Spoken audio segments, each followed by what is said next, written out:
상급에 대한 진리를 우리가 이제 좀 공부를 하는데요. 이 상급에 대한 진리를 사실은 잘 이렇게 말씀이 좀 체계화되어지 있지 않아요. 다른 곳에는. 근데 이제 성경에는 너희가 상 주시는 이심을 믿어라 그랬거든요. 근데 이 상을 내가 받기 위해서 뭐 하고 그게 아니라 어떻게 할 때 상이 되고 어떻게 할 때 상이 안 되고 그걸 가르쳐 주는 거예요. 성경에는 그게 분명하게 기록이 되어 있습니다. 근데 그거를 분명하게 우리가 성경 공부한다든가 설교를 한다든가 그럴 때 그걸 다루지 않았을 뿐이지 성경에는 분명하게 상급에 대한 진리가 있다. 이제 그 얘기를 하는 거죠. 그래서 우리가 이제 어제 시간에 재림의 목적에 대해서 공부를 했어요. 재림의 목적이 예수님께서 재림하시는 목적이 있다. 그냥 오시지 않는다. 목적이 분명히 있다. 그 재림의 목적은 이제 죄악 세상, 그렇죠? 지금이 무슨 세상이에요? 죄악 세상을 심판하기 위해서 오신다. 두 번째로는요, 익은 열매 추수하시기 위하여 오신다. 세 번째로는요, 천년 왕국을 주시기 위하여 오신다. 그러니까 결과적으로 예수님께서 재림하시는 목적은 이 죄가 난무한 이 죄악 세상을 심판하시기 위해서 오시고, 익은 열매 되어진, 즉 저와 여러분들이 성도들이 익은 열매 되어진 성도들을 추수하시기 위하여. 추수해가지고 어디로 넣습니까? 국간에 들어가는 게 천국 들어가는 거잖아요. 천국 들어가게 하기 위해서 오신다라는 거예요. 우리를. 그 다음에 천년왕국을 주시기 위하여. 천년왕국이 와야 돼요. 이 세상은. 이거는 천년왕국이 오지 않으면 죄가 관영돼 있어요. 지금. 그래서 큰일 나거든요. 하나님 백성들 다 빼앗기게 생겼어요. 이제 예수님이 안 오시면. 왜요? 너무나도 세상이 지능적이고 또 어떤 그런 마음들이 이 죄와 정욕으로 이렇게 격해져 있기 때문에 온갖 죄를 다 짓고 있잖아요. 그래서 죄가 관용했다라는 것은 이게 이제 물컵이라면요, 물이 넘친다라는 뜻이거든요. 그러면 죄가 넘치고 있다 이렇게 보셔야 되는 거예요. 그래서 죄가 관용했단 말이 그 말이거든요. 그러니까 노아의 시대도 죄가 관영할 때 하나님이 심판하셨어요. 또 소돔과 고모라도 죄가 관영할 때 하나님이 심판하셨어요. 죄가 이렇게 넘치지 않으면 하나님이 심판 안 하셔요. 왜 그러냐면 하나님의 속성 자체가 굉장히 선한 속성이기 때문에 조금이라도 그 세상에 선이 남아있으면 하나님 보실 때, 우리 보는 거 관점이 다르니까 보실 때 죄 조금이라도 선한 게 남아있으면 요거 때문에 심판하지 않으시는 하나님의 선하심과 깊은 사랑이 있거든요. 근데 요것도 다 없어지고 다 이제 죄가 넘쳐버리는 거야. 이게 바로 관용이라는 뜻이거든요. 관용. 죄가 관용했다. 그럴 때 심판한다는 얘기예요. 노아 시대도 소돔과 고모라도. 그러면 이제 잘 보셔요. 지금의 시대는 어떤가? 우리가 생각을 해봐야 되겠죠? 지금의 시대는 어떨까요? 지금의 시대도 노아의 때와 같이, 소돔과 고모라 때와 같이 뭐예요? 죄가 관영했다. 이렇게 보셔야 된다라는 얘기예요. 그래서 심판을 하셔야 된다. 하나님의 백성들을 이 죄악에서부터 건져주시는 게 하나님 백성들을 추수하시는 거잖아요. 그치? 그리고 천년왕국을 주시기 위해서는 이 물질계에서 가장 아름다운 왕국이 어디였냐면 창세기 1, 2장 때였어요. 창세기 1, 2장은 타락하기 전이었잖아요. 근데 창세기 3장에 와서 타락하잖아요. 그리고 난 다음에 이 세상이 죄악 세상이 되어버렸거든요. 그 죄악 세상을 다시 예수님이 오셔가지고 천년왕국, 즉 회복해 주시겠다라는 게 천년왕국인 거거든요. 그래서 어제 이제 우리가 여기까지 공부를 했습니다. 그래서 이제 오늘은 상급에 대해서 공부하겠다라는 얘기죠. 어제 공부한 걸 조금 정리했고요. 또 어제 공부한 거 우리가 한 단락 있어요. 성경적인 재림론을 우리가 공부했어요. 그래서 첫 번째로는 이스라엘 백성들이 자기 땅으로 돌아가는 1948년 5월 14일 이스라엘이 독립하면서 계속 유대인들이 자기 땅으로 돌아가는 게 이제 마지막 때 징조 중에 중요한 거고요. 또 두 번째로는 이 복음이 천하 만국으로 전파된다 그랬잖아요. 그래서 그것이 이제 제가 길을 세 개의 길을 내면서 북쪽으로 올라가면서 이 복음이 이제 러시아를 통해서 저 유럽으로 해가지고 다시 예루살렘으로 들어가는 거예요. 그게 뭐냐면 사도행전 몇 장이에요? 1장 8절에 보면 그 예루살렘에서 또 사마리아에서 유대로부터 해서 온 세상에 복음이 전파된다 그랬잖아요. 그게 지금 여기가 지금 온 세상이거든요. 끄트머리가. 우리 한국이 사실 온 세상이에요. 끄트머리예요. 온 세상 끝. 이 복음이 다시 예루살렘으로 들어갈 거예요. 지금. 그게 바로 대환란 때 복음이 예루살렘으로 가서 유대인들에게 복음 전해져서 유대인들이 뭐가 됩니까? 복음을 믿고 구원받는 거거든요. 지금 그때가 임박하다라는 걸 이제 어제 공부했다는 얘기예요. 그래서 온 천하에 복음이 전파되면 예수님이 오실 때가 되었다. 그 얘기고. 그 다음에 세 번째로는 지식. 그쵸? 지식과 교통수단이 굉장히 발달되었습니다. 그래서 지식이 고도로 발달했고 지식으로 인하여 교통수단이 엄청 발달됐다는 공부했어요. 그게 바로 다니엘서 12장에 나오거든요. 지식이 다하고 빨리 왕래하는 일이 생기면 마지막 때다 그랬는데 지금까지 빨리 왕래하는 시대는 없었어요. 그러니까 엄청나게 빨리 왕래하거든요. 그 다음에 이제 세 번째로는 계시록을 어떻게 해요? 체계적으로 해석한다 이렇게 볼 수 있는 거거든요. 그래서 마지막 때에 가장 중요한 게 또 뭐냐면 계시록 13장 1절에 보면 짐승이 바다에서 나오거든요. 이 짐승이 누구냐 하고 알고 보니까 적그리스도라는 걸 알게 되었어요. 짐승이. 그 다음에 계시록 13장 제일 마지막 절 보면 626명이 나와. 626명. 요자들이 누군가, 짐승은 누군가, 요거를 정확하게 해석할 수 있도록 진리가 체계화되었다. 이렇게 해서 네 가지를 우리가 공부했다라는 거예요. 그래서 네 가지 그 공부하고 또 재림의 목적 공부했으니까 오늘은 뭐 해야 되냐는 거죠. 그래서 상급에 대해서 공부를 하는데요. 이 이제 상급에 대한 진리를 꼭 해야 되는 이유가 있어요. 이 상급에 대한 진리, 예. 상급에 대한 진리, 이거를 꼭 공부를 해야 되는 이유가 뭐냐면 상급에 대한 진리를 공부하면 영적으로 성장할 수 있도록 우리에게 촉구해 줍니다. 예. 상급에 대한 진리를 공부하면 영적으로 성장 아니할 수가 없어요. 공부해보면 이제 아시겠죠? 그래서 굉장히 상급에 대한 진리는 중요하고요. 그 다음에 또 한 가지, 여기 1번하고 2번, 또 한 가지는 상급에 대한 진리는 빗된 진리다. 빗된 진리다. 이렇게 볼 수 있는 거예요. 그래서 이 빗된 진리를 내가 듣고 내 내면에 비추니까 내 자신이 변화가 되면서 내 신앙이 어떻게 해요? 성장을 하더라. 이렇게 볼 수 있는 거죠. 예. 그래서 이 상급받는 진리가 되게 중요하다. 이 얘기죠. 그래서 먼저 어제 오전 예배 때 우리가 마가복음 4장 26절에서 29절의 말씀 씨를 뿌렸잖아요. 이렇게 씨를 뿌리니까 이삭이 나고 또 이제 싹이 나고 이삭이 나고 여기에 숭실한 열매가 맺는다. 열매를 추수한다. 이걸 공부했잖아요. 이게 바로 믿음의 세 개의 단계다. 이렇게 볼 수 있어요. 그래서 요 씨앗은 복음이라고 얘기했어요. 싹은 이제 믿음이 싹이 난 믿음. 이삭은 청년의 믿음. 열매 맺는 믿음은 아비들의 믿음. 이렇게 볼 수 있다는 얘기죠. 그래서 이렇게 성장을 해 나가기 위해서는 반드시 상급받는 진리라고는 빗된 진리가 있어야만이 된다. 그것을 말씀해주고 있는 거죠. 그래서 우리가 이 상급받는 진리를 공부하면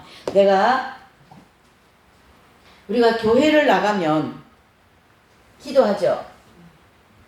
그래도 뭐 잠시라도 기도해요. 안 하는 사람은 없어요. 우리가 기도하죠. 그 다음에 금식하죠. 그 다음에 봉사하죠. 그 다음에 베풀죠. 베품. 자, 이러한 내용들을 우리가 볼 때에 내가 이 기도할 때, 금식할 때, 봉사할 때, 베풀 때 하나님은 양을 보시는 게 아니라 동기를 보시는 거죠. 동기를 보시는 게 바로 뭐냐면 중심을 보신다 이 뜻이거든요. 예. 그것을 중심으로 하나님의 빗댄 말씀을 그 일을 할 때, 그 금식을 할 때 그걸 이제 빗댄 말씀을 이렇게 비춰보시는 거예요. 그래서 그것이 상이 되는 게 있고 상이 안 되는 거 있다. 그걸 우리 알게 되는 거예요. 이 공부를 하게 돼요. 예. 자, 그래서 이제 요 PPT에 나오는 말씀을 중심으로 천국에서 상 받을 수 있는 행실과 상 받지 못하는 행실이 있는데, 상 받을 수 있는 행실은 하나님께서 보실 때 빛의 열매를 맺는 행실이 있다는 얘기죠. 그래서 그거는 마음의 동기와 상태가 어떠한지를 하나님이 보신다는 얘기예요. 사람이 보고 뭐 목회자가 칭찬해주고 뭐 사람들이 어머 훌륭해요, 그게 아니라 하나님이 보실 때 그게 가장 핵심인 거죠. 여기 지금 이해되시죠? 자, 그렇다면 우리가 마태복음 6장 1절에서 보면 1장 4절 1절에서 4절까지 보면 이런 말씀이 나옵니다. 다 같이 읽어보시죠. 시작. 사람에게 보이려고 그들 앞에서 너희 의를 행치 않도록 주의하라. 그렇지 아니하면 하늘에 계신 너희 아버지께 상을 얻지 못하느니라. 그러므로 구제할 때에 외식하는 자가 사람에게 영광을 얻으려고 회당과 거리에서 하는 것 같이 너희 앞에서 나팔을 불지 말라.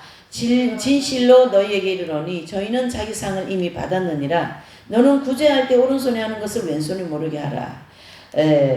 은밀히 보시는 너희 아버지가 어떻게 한다? 갚으시리라. 중요한 것은 여기 파란 색깔 상, 그 다음 은밀히 보시는 아버지가 갚아주신다 하잖아요.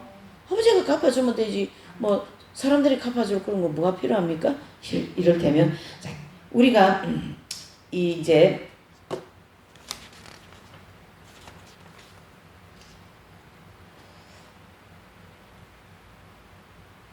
구제할 때 상을 받을 수 있는 행실이 있고 상을 받지 못하는 행실이 있다라는 거예요. 이해되시죠? 예. 그래, 상을 받을 수 있는 행실은 무슨 말이냐 하면요. 여기서 얘기하는 거는 너가 구제할 때 오른손에 하는 일이 왼손이 모르게 하라. 그리고 내가 구제하는 일이 많아요. 그렇죠?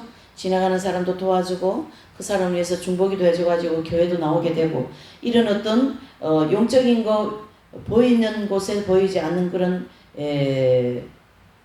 베풀미 많았다라는 거죠. 구제를 많이 했는데 이 사람이 그 구제할 때 이것은 내가 한 거야. 내가 너한테 도와준 거야. 또 이건 내가 도와줘서 너 그렇지 않았니? 이러면서 그 자신이 행한 모든 것에 자꾸 내가가 들어가는 거예요. 내가. 응? 내가가 들어가면 문제가 생기는 거예요. 그러니까 내가는 없는 거예요. 누구 이름으로 하신 거예요? 예수님 이름으로 한 거거든요. 예수님의 이름으로 한 거기 때문에 나는 그것을 마땅히 했을 뿐이지 그렇게 내가 그거를 당신한테 칭찬받으려고 아니면 뭐 잘했다 소리 들으려고 한 것이 아니다. 그런 마음으로 우리가 어떻게 해요? 헌금도 하고 교회 봉사도 하고 교회 뭐 하나의 설거지를 하든 하나의 뭡니까? 이 청소를 하든 무엇을 하든지 간에 우리가 뭐예요? 오른손에 하는 일이 왼손이 모르게 하고 또 누가 보더라도 그냥 주님의 일이니까 우리는 하고 그 일에 대해서 내가가 들어가면 안 된다. 이거 내가 지금까지 하지 않았냐. 내가 계속 나는 식사당번 해가지고 내가 나만 해 막 아우 그런 특별히 이 주방이 문제가 많은 거예요. 주방이 이 여성분들의 주방은 아주 죄 짓는 도가니라 할 수 있어요. 나는 잡채 이래 무친데 너는 왜 그렇게 무치나? 나는 이렇게 양념하는데 너는 왜 그렇게? 그 사람이 그 식사당번이고 잡채를 이래 무치면 그대로 그냥 가만히 있으면 되는 거예요. 이해되시죠? 그런데 왜 내 중심적으로 그렇게 하냐 저렇게 하냐? 그러니까 상대편이 짜증 날까요 안 날까요? 나죠. 그러면 또 그 사람은 짜증 내면 또 안 되는 거예요. 그 환경에서 열심히 참아줘야 되는 거예요. 그게 상 받을 수 있는 행실이다. 그래서 하나님께서는 지금 이 본문에서는 사람들에게 보이려고 너의 의를 행치 말라. 이게 당시에 유대인들이 있었고요. 바리새인들, 그 다음에 이제 세리가 있었지 않습니까? 그래서 이제 그 바리새인들은 막 길 중앙에 서가지고 막 손 들고 말이죠. 아버지 나는 막 금식하고 막 이렇게 행했습니다 하고 막 손 들고 그래요. 기도하는 거죠. 그런데 세리는 보니까 저기 어디 골목에 구석에 해가 아버지 나는 죄인입니다. 죄인입니다. 용서해 주시라고 불쌍히 여겨 주시라고 이렇게 기도하고 베풀고 있는 거예요. 그러니까 어떻게 될까요? 예수님이 세리의 기도를 본받으라 이렇게 나온 거거든. 그러니까 내가 했기 때문에 내가 교회에서 아니면 나가서 들어와서 뭐 내가 전도 많이 했다. 나는 봉사도 많이 했다. 교회 청소 내가 도맡아 했다. 식사도 뭐 내가 혼자 다 했어. 나 먹는 거 나 혼자 다 가지고 왔어. 나 이게 다 챙겨줬어. 내가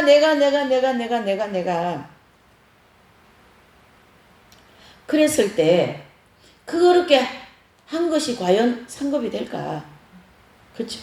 그 상급은 오히려 내가 다 받아 먹은 거예요. 네, 내가 다 받아 먹은 거. 그러니까 그 목사님은 지금 아마 그 유튜브 간증 유튜브도 아마 나올 거예요. 이분이 3,000명 목회에다가 뭐 중학교도 운영하고 고등학교도 운영하고 책도 쓰고 해가 굉장히 그 목회와 이런 활동 활발하게 했는데 이분이 이제 쓰러지셨어요. 쓰러지셔가지고 하나님이 이제 꿈에 이분을 모시고 천국을 데려갔는데 천사의 인도를 받아가지고 이 목사님을 이제 가도 자기 집이 안 나오는 거예요. 내 집이 안 나오냐고 이제 화를 냈단 말이에요. 거기서도. 그런데 자기 집이라고 다 와서 보니까 그 집이라고 와서 보니까 그 목사님 집에 이렇게 보니까 기둥만 몇 개 있는 거예요. 이렇게 집이라고 있는데 보니까 나는 말이지 이쪽 세상에 있을 때 얼마나 많은 일을 했는데 내가 말이지 집이 말이지 이거밖에 없냐 기둥밖에 없냐. 그러니까 주님께서 그 너를 위해서 했지 나를 위해서 했느냐 이렇게 된 거예요. 사실 이 목회나 이런 게 다 봉사거든요. 하나님이 나에게 주신 직분이고 나에게 주신 달란트를 가지고 설교하라고 말씀 가르치라고 나에게 주신 하나의 달란트를 가지고 그냥 주님의 사명을 감당했을 뿐이지 내가 했기 때문에 그러니까 목회하고 그런 활발한 활동을 했지만은 전부 다 목회사 이 한국교회 이 목회자들이 굉장히 대접을 잘 받잖아요. 대접하면 대한민국 교회예요. 그런데 대접을 또 안 하면 안 돼요. 그러니까 이래 보셔야 돼요. 목회자가 있고 또 성도가 있다. 그러면 목회자로서 빛을 발해야 될 빛이 있고 성도로서 빛을 발해야 될 빛이 있다. 성도는 열심히 섬기고 목회자는 또 성도를 열심히 섬기는데 목회자를 하나님께서 많은 것을 이제 설교를 해서 은혜를 끼치고 뭐 그런 게 사실적으로 있더라고요. 제 주변에도 보니까 어떤 사모님께서 이제 그 은사가 좀 있으시는데 그 기도를 해주셔가지고 그분이 아들을 낳아버린 거예요. 기도해 주셔가지고 아들이 없는데 기도를 받아가지고 아들을 낳았어요. 그러니까 얼마나 감사합니까? 그러니까 막 헌금도 많이 하고 막 이래 선물도 많이 했는데 그렇게 할 때에 그거는 감사하니까 당연히 감사의 예물을 드리는 게 맞는 거고요. 그걸 받은 사람은 아유 이거 이제부터 잘 먹고 잘 살자 그러면서 그걸 자신을 위하여서 자신을 위하여 그런 모든 물질이라든 그런 걸 사용했던 그것에 대한 상급은 없다라는 거예요. 그걸 얘기하는 거예요. 그러니까 한국교회 큰 교회 내지는 뭐 여의도 그런 큰 교회에서 많은 그런 사례를 볼 수가 있지 않습니까? 실제로는 상급이 없습니다. 그렇게 큰 목회했다 할지라도. 다 받아먹었잖아요. 받아가지고 사택이 막 100평짜리가 되고 말이죠. 그렇게 한 것, 물론 받은 거 가지고 선교도 많이 하고 가난한 성도들 가난한 그런 보내고 말이죠. 그렇게 했으면 그게 다 상급이 돼요. 그렇지만은 내가 그 많은 재물을 가지고 내 정욕을 축축하고 내가 얼마나 호요식을 누렸냐 이래 볼 수가 있는 거죠. 그러한 것은 전부 다 상의되지 않고 또 우리가 큰 어떤 그런 목회하는 분들에게 이걸 비교할 수도 있지만은 이 주변에 보면은 교회 목회한다고 하고 막 그러면 성도들이 그렇게 안 하면 막 그런 부분에 대해서 막 호통치고 어제도 많이 얘기하시더만요.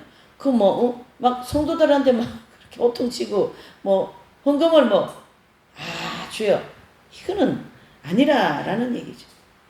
이해되시죠? 이상한 일이 너무 많이 일어나고 있어요. 이상한 일이 너무 많아요. 그거 전부 다 어둠이거든요. 전부 다 회개해야 됩니다.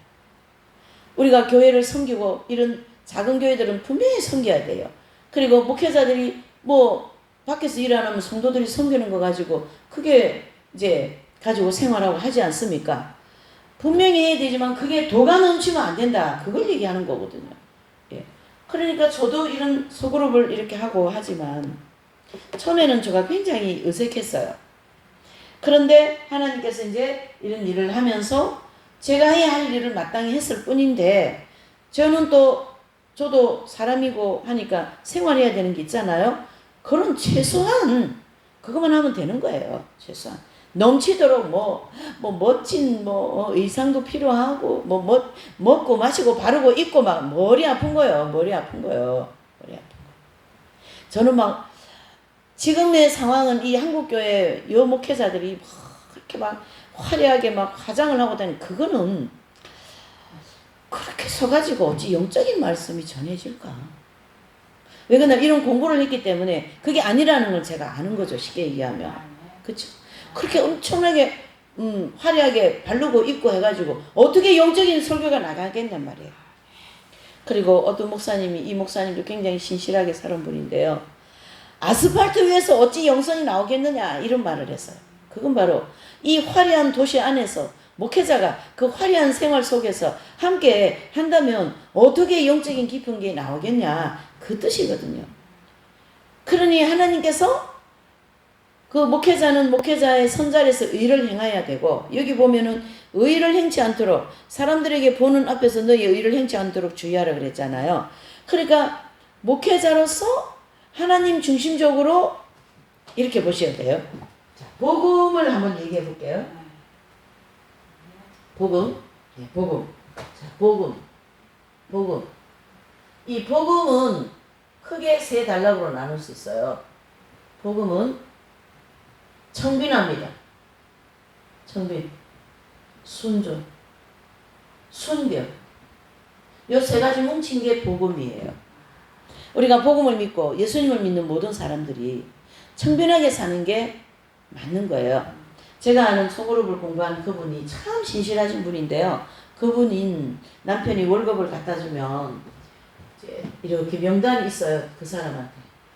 명단을 해놓고 뭐 어떤 개척교회 어떤 돈 가난한 성도 뭐 이렇게 해서 그 자기가 이제 써야 되는 그 한 달 남편에게 받은 생활 믿지 않겠어요? 그런 거 다 이렇게 이제 구제를 하는 거죠. 베푸는 거죠. 이렇게 하고 남한테 난 일한다 소리를 생전 안 하시는 거예요. 저도 어떻게 하다가 알게 돼서 이분이 훌륭하게 사시는 성도들도 서머나 교회 성도같이 이렇게 훌륭하게 사는 분이 있는가 하면 목회자도 훌륭하게 한경진 목사님이나 그런 분들이 훌륭하게 살으시는 분들이 있는데 보편적으로 90%는 다 어떻게 해요? 지금은 뭐 굉장히 그 화려하게 풍족하게 살지 않습니까? 좋은 자가용에 좋은 의복에 좋은 음식에 그런 것은 솔직히 이 땅에서 뭘 어떻게 따요? 상을 다 받았다 이래 볼 수가 있는 거예요. 그러니까 복음을 전하는 목회자라면 청빈해야 된다. 순종해야 된다. 순결해야 된다는 얘기죠. 순결은 정욕적인 생활을 절제하는 게 순결입니다. 죄를 멀리하고 죄 때문에 가슴 아파하고 죄에 대해서 막 괴로워하고 말이죠. 회개를 엄청 하려고 노력하고 애쓰고 힘쓰는 로마서 7장과 같은 그런 죄와 싸우되 피 흘리기까지 싸우는 그런 생활이 순결한 생활을 하려고 노력하는 거 아닐까요? 그런 생활 속에서는 행한 모든 것이 다 하나님 앞에 은밀하게 행하신 것이기 때문에 이제 그 책에 보면요. 나는 벼락을 맞았으면 이런 책이 있어요. 책 제목이 그래요. 근데 그 벼락을 맞았으면 그분 주인공은 책 저자는 미국 분인데 굉장히 의사로서 돈이 많은 사람인데요. 이분은 이제 가톨릭 신자예요. 근데 어떤 신앙생활을 했냐면 모든 자기가 돈 버는 거는 자기 몸을 위해서 다 쓰는 거라. 자기 몸을 위해서 다 쓰는데 그냥 멋있는 옷에다가 아주 그냥 마사지를 엄청 바르고 마사지를 엄청 하고 피부 좋아지고 좋은 화장품 좋은 거 먹고 헬스에다가 하루 일과가 막 자기를 위해서 모든 그런 거가 돼 있는 거예요. 근데 이분이 한 번은 길을 지나가다가 진짜 말 그대로 벼락을 맞아버린 거예요. 그래 벼락을 맞아가지고 자기가 가장 많이 막 이렇게 피부 좋아지게 하려고 요즘에는 그런 게 굉장히 대세잖아요. 이 미모지상주의적인 그런 입장이거든 우리나라가. 그러니까 뭐 병원이 엄청나게 터져 나간다며요. 성형수술 한다고. 뭐 하려고요? 이쁘게 되게 하려고. 그 기독교인들도 많아요. 그래가지고는 그분도 그런 쪽으로. 그러니까 하나님이 자신의 몸에 공을 많이 들인데 이 벼락이 더 많이 쳐버린 거야. 그래가 새카맣게 타버렸어요. 그래서 응급실에 가가지고 막 그렇게 하는데 이제 구사일생으로 살아났어요. 그러는데 이분이 이제 그때부터 내가 정말로 잘못 살았다. 깨달은 거죠. 사람이 벼락을 맞았는데 거기서도 안 깨달으면 큰일 나죠. 그래서 이분이 전 세계적으로 이제 간증을 하러 다니면서 책을 나온 거예요. 그렇게. 하나님이 뭐, 그러니까 이제 그 치과 의사가 뭐 의사니까 돈 많이 벌었지 않았겠어요? 그 벌은 돈을 전부 다 자기 몸을 위해서 다 쓰는 거예요. 막, 먹고, 좋은 거 먹고, 마시고, 막 바르고, 뭐, 멋지게 막 만들고, 뭐 헬스 다니고, 일가가 다 내 몸을 위하여서. 그런데 하나님이 벼락을 통하여서. 그러니까 하나님이 병원이 잘 되게 해서 주신 그 사업체를 하나님 선교를 위하여 가난한 교회를 위하여 이렇게 섬기라고 하나님이 재물을 주셨는데 그걸 전부 다 자기 몸을 위하여 사용했으니 어떻게 되겠습니까? 이해되십니까? 하나님께서 사업을 하든 목회를 하든 무엇을 하든 베풀 때에 하나님께 하는 것처럼 하라 이 뜻인 거예요. 하나님께 하는 것처럼. 그렇죠? 예. 그러니까 주님이 여기서 얘기하시는 거는 너희의 의가 사람들한테 칭찬받고 사람들한테 드러나가지고 막 영광받고 그렇게 하지 않도록 주의하라. 그렇게 얘기한 거예요. 그러니까 하나님께서 어떻게 해요? 여기 제일 마지막 말씀. 은밀한 중에 너희 아버지가 갚아주신다. 걱정하지 말라. 어떤 오래된 일인데요. 그분은 이제 속셈학원을 해가지고 돈을 많이 벌었어요. 미스예요. 싱글인데. 돈을 많이 벌었는데 이분이 11조를 했는데요. 11조 할 때마다 아버지 하나님 100배로 갚아주실 줄 믿고 11조 한다고 막 갚아주실 것만 믿고 11조를 한 거예요. 그런데 이분이 기도원에 가가지고 40일 금식하다가 죽어버렸네. 그러니까 뭐 신원 파악이 안 되어가지고 기도원 측에서 이제 이분을 이제 나무 그 상자 넣어가지고 이제 산에 묻으러 가는데 강 뚜껑이 뚜뚜뚜 열려가지고 살아난 거예요. 그래서 이분이 여기 막 흉터도 있어요. 이미 살이 약간 상해지는 상황이었거든요. 그래서 살아난 거예요. 살아났는데 이분이 천국 가서 뭘 보고 왔냐 하면 상급을 주는 그 지역을 보고 온 거예요. 상급 주고 상급이 되고 안 되고 그 방을 보고 온 거예요. 그러니까 어떤 분이 지나가다가 뭐 휴지를 하나 주웠다. 뭘 선한 일을 했을 때 그 옆에 있는 천사가 그 사람이 행한 거를 아주 쏜살같이 가지고 탁 천국에 오는데 상급으로 탁 기록을 해주더라는 거예요. 어떤 분들은 상급이 안 되는 거인데 그때는 그 천사는 옆에서 잠자는 거예요. 사람들이 보니까 내가 잘한다고 하겠지. 내가 이렇게 신앙생활 잘하고 있어. 나는 많은 사람한테 베풀고 있어. 이걸 보여주기 위해서 나는 이 교회에서 11조 최고 많이 하거든. 헌금 제일 많이 하거든. 그렇게 마음으로 11조하고 헌금하고 그렇게 한 거에 대해서는 상급이 없다라는 걸 이분이 그걸 보고 온 거예요. 그래가지고는 이제 간증을 하나님께서 그런 사람들이 그거 보여주시고 이 땅으로 내려보내실 때는 이런 게 있으니까 가서 간증해서 신앙생활 똑바로 하게 하시려고 하나님이 그렇게 섭리를 하신 거거든요. 보여주신 거거든요. 우리가 신앙생활 40년, 50년, 30년 했다고 뭐 교회 뭐 많은 것을 했다고 한다 하지만 엄밀하게 하나님이 보실 때는 상급이 안 되는 게 굉장히 많습니다. 나는 뭐 이 교회 건축할 때 이만큼 돈 내서 그러고 이름을 거다 다 돌에다 새겨놓고 상급 하나도 없습니다. 다 이 땅에서 뭐예요? 받아서 두셨으니까. 하나님의 교회 지어야죠. 헌금해야죠. 많이 해야죠.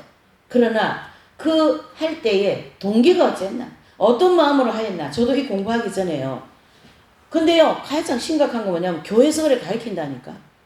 말라기서 3장 10절의 말씀을 인용해서 11조 하라고 막 11조 하면 하나님이 막 꾹꾹 눌려가지고 흔들어 넘치도록 채워주신다 이렇게 가르치거든요. 아닙니다. 그러면 물론 말씀은 그래 나와 있는데 제가 얘기하고 싶은 건 뭐냐면 11조로 하면 하나님이 뭐예요? 뭡니까?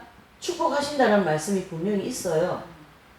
자, 그러면 우리가 이 11조를 할 때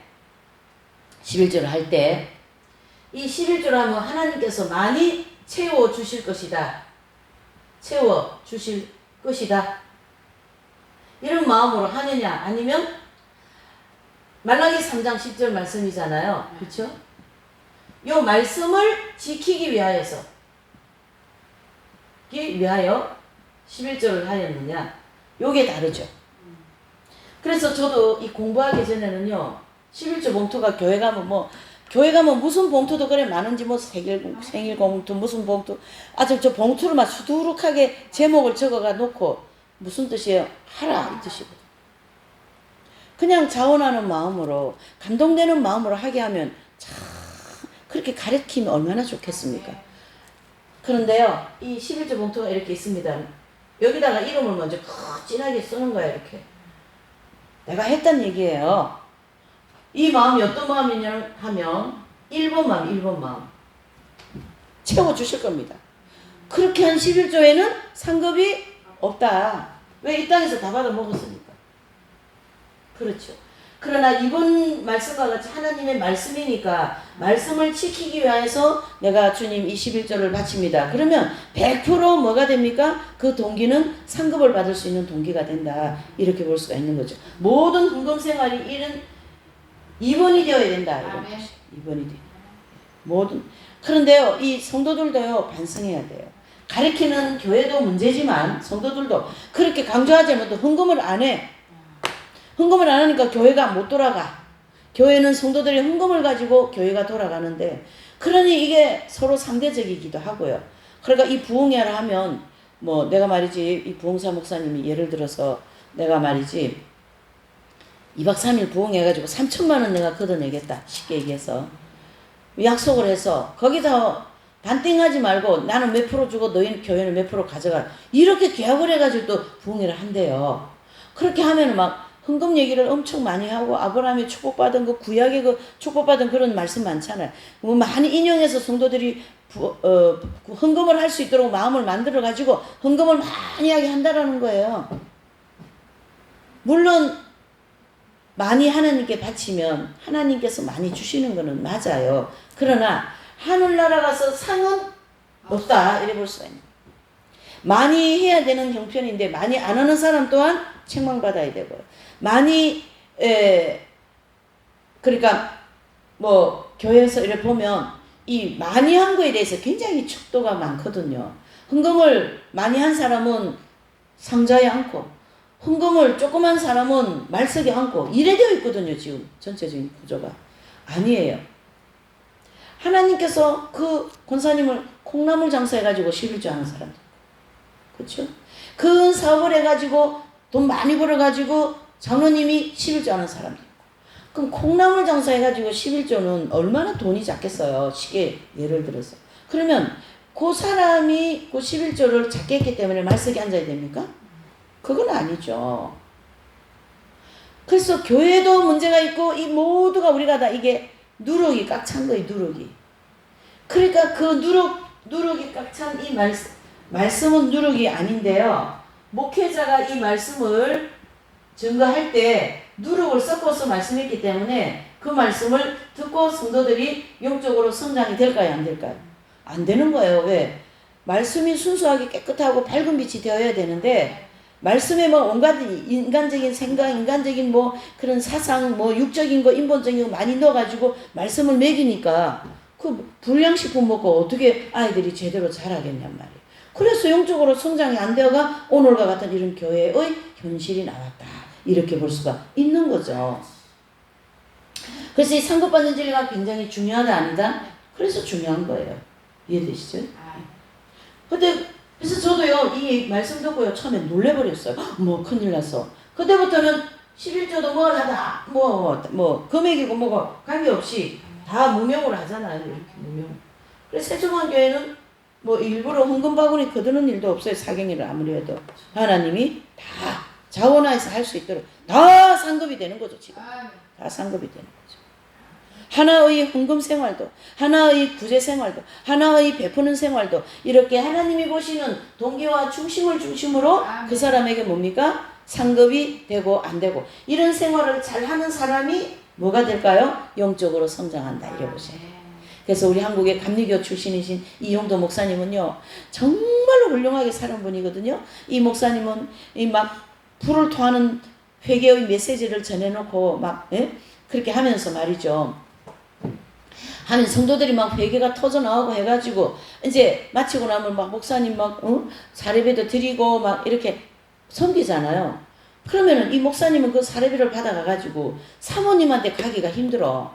가난한 성도 집에 쌀 팔아주고 가난한 성도님 집에 가가지고 돈 주고 그래가지고 사례비가 맨날 사모님한테 가기가 어려운 거예요.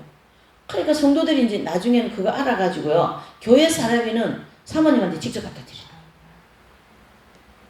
쌀도지 쌀이 없는 거야. 달달달달 소리가 나는 거야. 왜 다 성도들한테 다 갖다 줘버려가지고 100% 상급이죠. 그 목사님 목회는 100%. 어떻게 100평짜리 살 수 있어요? 많이 사례비 주면 받아가지고 많이 베풀어야 되는 거예요. 이해되십니까? 그리고 나는 20평짜리 살아도 뭐 전혀 불편함이 없어요. 20평짜리도 방 3개짜리 있고 아이들 방 다 1개씩 줄 수 있고 오히려 청소할 게 없으니까 더 좋을 것 같아요. 우리가 어떤 정신으로 목회해야 되고 어떤 마음으로 신앙생활을 해야 되는가를 이 상급받는 진리를 통하여 우리에게 너무나도 정확하게 중심을 찔러주고 있지 않습니까? 그게 성경 말씀이니까. 여기 이게 성경 말씀이잖아요. 마태복음 6장 1절 4절. 어떻게 베풀어라. 그 얘기를 하신 거거든요. 누가복음 10장 17절 20절에 보면 이제 70인 제자들에게 예수님이 복음 전하라고 보냈어요. 그런데 이 70인 제자들이 막 귀신을 쫓고 말이죠. 이러니까 막 기적을 일어난 거죠. 그래서 예수님에게 오셔가지고 이제 뭐 합니까? 전도 보고를 하는 내용이거든요. 여기요. 누가복음 10장 17절 20절 말씀 보면 귀신들이 너에게 항복하는 것으로 기뻐하지 말고 너희의 이름이 하늘에 기록되어진 것으로 기뻐하라. 그렇게 말씀하신 거거든요. 그것은 무슨 말씀입니까? 결과적으로 귀신 쫓아내고 기도하니까 막 축사하니까 귀신이 팍팍팍 나가고 그렇죠? 막 그렇게 하니까 이 70인 제자들이 기뻐가지고 막 와 우리가 기도하니까 우리도 예수님처럼 막 귀신이 나가서 그리고 예수님께 와가지고 아 주님 우리 기도하니까 말이죠 귀신이 막 나오고 그렇게 했습니다 하고 막 좋아가지고 난리가 났어요. 그럴 때 예수님이 하신 말씀이 이 말씀이 그렇죠? 귀신들이 너희에게 항복한 것으로 기뻐하지 말고 무엇으로 기뻐하라고요? 너희의 이름이 하늘에 기록되어진 것으로 기뻐하라. 바로 너희가 예수님의 이름으로 구원받은 것으로 기뻐해야지 그것이 아닌 뭐 귀신 쫓아내고 기도해줘가 병 낫고 뭐 그런 것 때문에 기뻐할 거예요? 안 할 거예요? 그것으로 기뻐하고 그것들 때문에 뭐 들어온 그런 여러 가지 선물들 헌금들 다 주님을 위하여서 사용해야 되는데 다 나를 위하여 내 어떤 그런 부분을 위하여 사용했다면 그것은 상급이 없다. 그걸 지금 얘기해주고 싶은 거거든. 여기서. 그게 우리가 한 것이요. 얼마나 중요하면 오른손이 하는 일을 왼손이 모르게 하라는 거예요. 여러분 여기 보세요. 오른손과 왼손은 얼마나 가깝습니까? 그렇죠? 오른손과 왼손은 이렇게 가까운데 이렇게 오른손이 하는 일이 왼손이 모르게 할 정도로 은밀하게 하라. 그 의미를 가지고 있는 거거든. 그 의미를.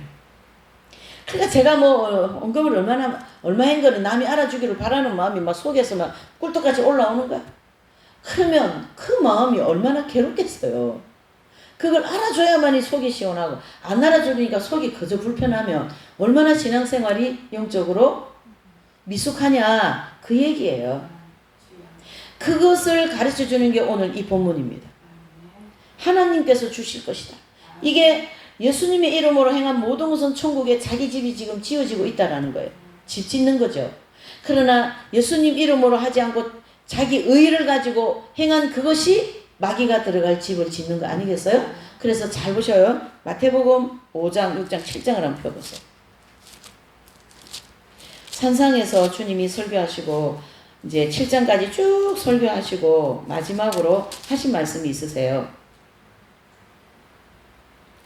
마지막으로 이제 마태복음 7장 24절에서 이제 제가 고만 일자 할 때까지 읽어보십시다. 시작. 24절. 7장 24절입니다. 네, 한번 읽어보시죠.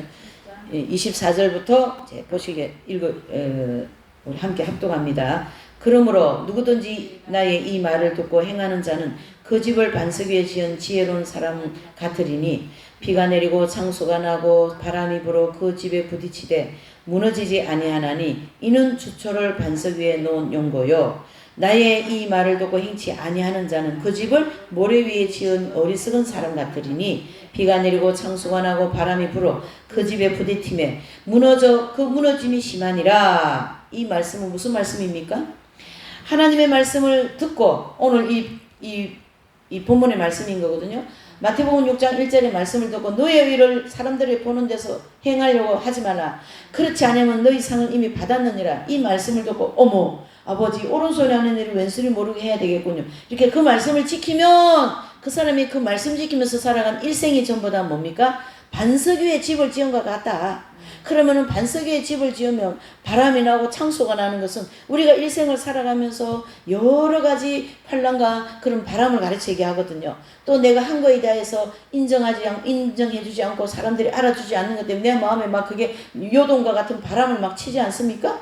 그럴 때에 반석 위에 집을 지은 사람은 전혀 칭찬 안 해도 섭섭한 마음 안 들고 그렇지 안 해도 그것이 반석 위에 집을 지으고 가는 중이다 이래 보는 거죠.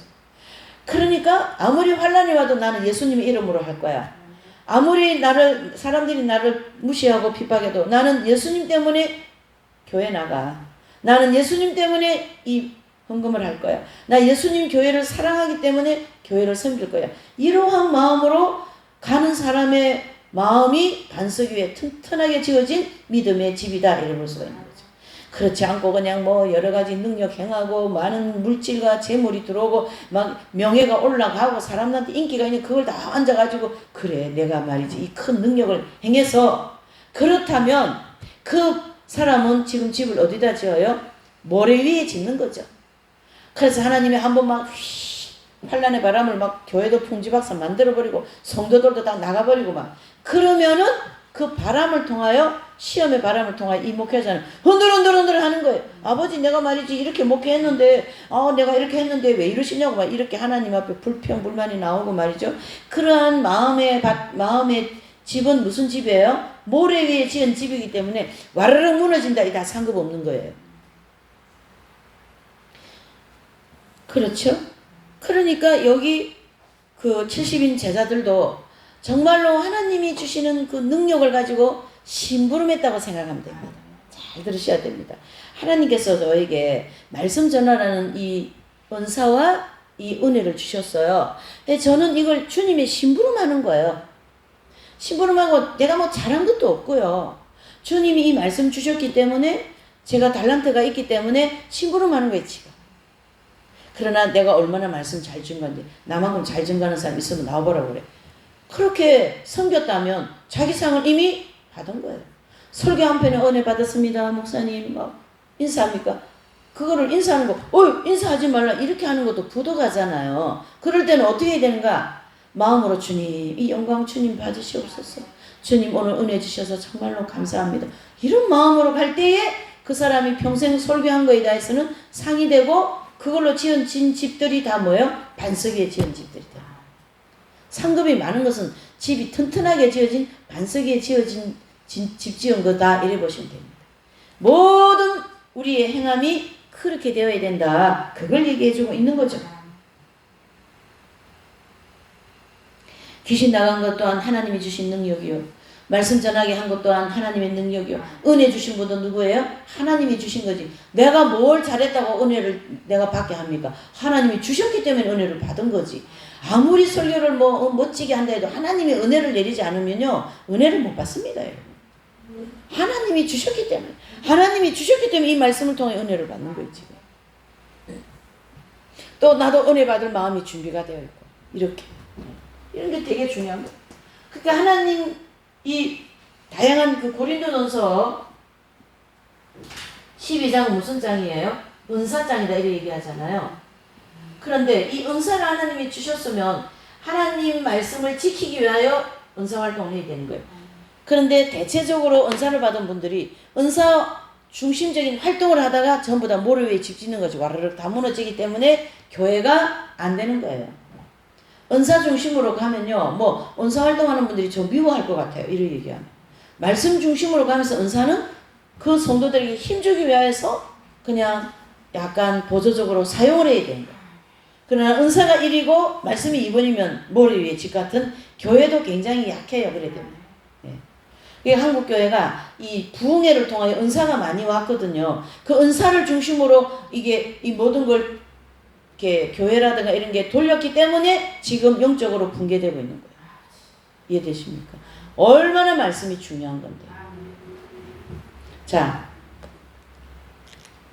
두 번째로는 두 번째로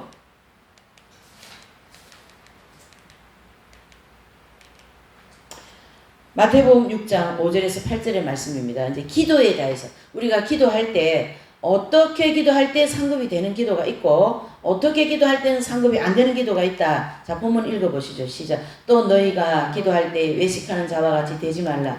저희는 사람에게 보이려고 회당과 큰 거리 어귀에 서서 기도하기를 좋아하느니라. 내가 진실로 너희에게 이르노니 저희는 자기 상을 이미 받았느니라. 너는 기도할 때에 골방에 들어가 문을 닫고 은밀한 중에 계신 네 아버지께 기도하라. 은밀한 중에 보시는 네 아버지께서 갚으시리라. 또 기도할 때에 이방인과 같이 중언부언하지 말라. 저희는 말을 많이 하여야 들으실 줄을 생각하느니라. 그러므로 저희를 본받지 말라. 구하기 전에 너희에게 있어야 할 것을 하나님 너희 아버지께서 어떻게 한다? 아버지만 아시면 되지 않습니까? 아버지만 아시면. 그래서 우리가 기도할 때 구변이나 지혜나 이런 막 언어 구사를 해가지고 기도를 멋지게 했습니까? 그래서 청중들이 아멘 하고 했습니까? 그러면 그 기도한 거에만 감사하면 되는데 나 정말 기도 너무 잘해. 내가 기도하기만 하면 다 은혜를 받는구만 막 이러면서 기도해서 사람들이 은혜 받고 아멘이 터져 나온 것 때문에 우쭐해지고 기도 못하는 사람을 무시하고 아유 저게 기도야. 그런 마음 품고 하는 사람들은 상이 될까요? 상급이 안 된다. 이렇게 보는 거죠. 구변이나 지혜가 뛰어난 사람들은 기도하기를 좋아해요.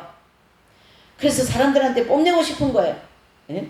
그러니까 여기서 보면 여기도 또 그러죠. 너희가 외식하는 자와 같이 기도하지 말라. 큰 거리에 서서 어귀에 서서 기도하기를 좋아하는 너희들, 즉 그 당시에 그 바리새인들 거리에 서가지고 뭐 손 들고 말이죠. 주여 나는 11조 꼭꼭 하고 일주일에 2번 금식 꼭꼭 하고 사람들한테 베풀기도 잘하고 말이죠. 자기 행위를 전 사람들에게 보이는 그런 행위를 하지 말라. 그 뜻이죠. 뭐 그냥 막 금식을 40일 금식을 뭐 2회 3회 4회 이래 해가지고 막 능력을 받았어요. 이분이. 그러니까 막 이 목사님 모시면은 막 그 능력이 막 나가고 막 은사가 막 나가고 막 그냥 방언이 터트려지고 막 병이 툭툭 났고 그러는 능력을 받아가지고 부흥회 하면서 막 그런 일이 막 생기는 거예요. 그러면 이분이 올 때는 막 그 프로필 이렇게 쓸 때 말이죠. 그때 막 금식 몇 회 이렇게 탁 써놓고 말이죠. 기도 뭐 엄청 한다 막 이런 거 탁 써놓고 말이죠. 그러면은 그 기도한 거에 대해서 그 금식한 거에 대해서 상급이 다 이렇게 봐야 돼. 왜 없을까요? 이 땅에 다 받아먹었다라. 영적으로 정말로 가난한 거죠. 자, 두렵고 떨립니다. 이해되십니까? 하나님께서 기도할 때 은밀한 중에 보고 계신 거예요. 은밀한 중에. 네. 뭐 저도 이 말씀 전한다고 뭐 그렇게 은밀한 중에 기도 많이 하는 그런 사람도 아니에요. 늘 이런 핏된 말씀을 내 자신한테 비추면 너무 부족한 것도 많고 부끄러웠어요. 마음이 막 움찔움찔할 때도 있어요. 저도 이 말씀 전할 때요. 여러분 우리 모두가 다 이 밝은 빛 말씀 앞에 내가 기도 생활을 어떻게 해야 될까? 정말 은밀한 중에 보시는 예수님께 기도를 해야 되지 않겠습니까? 진짜 안 그렇습니까? 그러니까 그 바리새인들을 본받지 말라 여기 나오지 않습니까? 본받지 말라. 기도 한번 하면은 막 창세기부터 계시록까지 쫙 깨면서 막 아버지 하면서 막 그렇게 은혜롭게 기도하면 좋죠. 은혜롭게 기도하면 거기까지만 하면 되는데요. 그 기도에 대해서 뭐 다른 사람 기도 못하면 저 인간은 왜 이렇게 기도를 못하냐, 은혜가 안 된다, 기도를 하려면 내 정도는 해야지, 뭐 이런 마음 품고 계시고 남 무시하고 뭐 기도 상관없어요. 그렇게 합니다. 작전 기도 해가지고 하나님께 응답은 받았어요. 근데 응답은 받을 수 있지만 상급은 그런 마음을 했다면 안 돼요. 우리 어머니는 다리가 아프셔가지고 그 저를 놓고 산후풍이 왔어요. 그래서 이제 굉장히 많이 아프시고 다리가 우리 사람같이 이렇게 힘이 없는 거예요. 그래서 다리를 이렇게 허덕허덕 잘하셔요. 그러니까 계단이니 뭐 이런 좀 돌이 많은 곳을 못 다니셔요. 그래서 새벽기도를 우리 그 어머니 다닌 교회 본당에 올라가는데 계단이 있어가지고 늘 새벽기도를 못 다니시고 집에 앉아서 일어나는 자리가 새벽기도 장소거든요. 근데 그 구역 집사님 중에 한 분이 막 새벽기도도 하고 철학기도도 하고 아주 그냥 교회 기도의 시간을 다 쫓아다니면서 이제 축복을 받았어요. 그래서 딸이 뭐 미술학원도 차리고 막 이래 했다는 뜻이에요. 근데 우리 집에 오면 꼭 우리 어머니한테 아유 집사님은 왜 새벽기도를 안 가? 그래 기도 응답을 못 받지? 막 그러면서 우리 어머니한테 늘 그런 얘기하는 제가 좀 들었어요. 옆에서. 그렇게 나는 새벽기도하고 금요기도 해가지고 응답받고 딸이 잘 되고 돈 잘 번다. 그 응답까지는 좋아요. 그러나 상급은 없다. 왜? 그 사람이 새벽기도를 못 가는 그 사람은 지금 못 갈 수밖에 없는 형편이지 않습니까? 교회가 계단이 많고. 그런데요 우리 어머니는요 그렇게 아픈 생활을 정말 오래 40년 가까이 하셨어요. 30 중반에 병을 얻어가지고 우리 어머니 70대 돌아가셨거든요. 그랬는데 그 평생을 많은 이렇게 몸 아픈 것 때문에 고난을 많이 받으셔가지고 영적으로 청년의 단계 들어가셔서 돌아가셨어요. 지금 뭐 전 집에 아주 근사하게 우리 어머니 천국에 살아가고 있어요. 좀 난 믿거나 말거나 저 그거 믿거든요. 예. 그렇게 뭐 남들은 막 권사직분 받아가지고 우리 어머니가 내가 권사직분을 받으면 권사에 가면 뭐 활동도 같이 해야 되고 봉사도 해야 되는데 몸이 이러니까 못하는 거예요. 그래서 권사직을 안 받았을 뿐이지 신앙이 내지는 생각하는 게 믿음이 권사직이 안 돼서 못 받은 게 아니다. 이렇게 그 사람의 형편과 모든 걸 고려해야 되고 이해를 해주는 마음 또한 상급이 되는 거거든요. 그러니까 우리 어머니도 그런 것 때문에 많은 이 마음의 그런 짐을 가지고 이제 생애를 살았어요.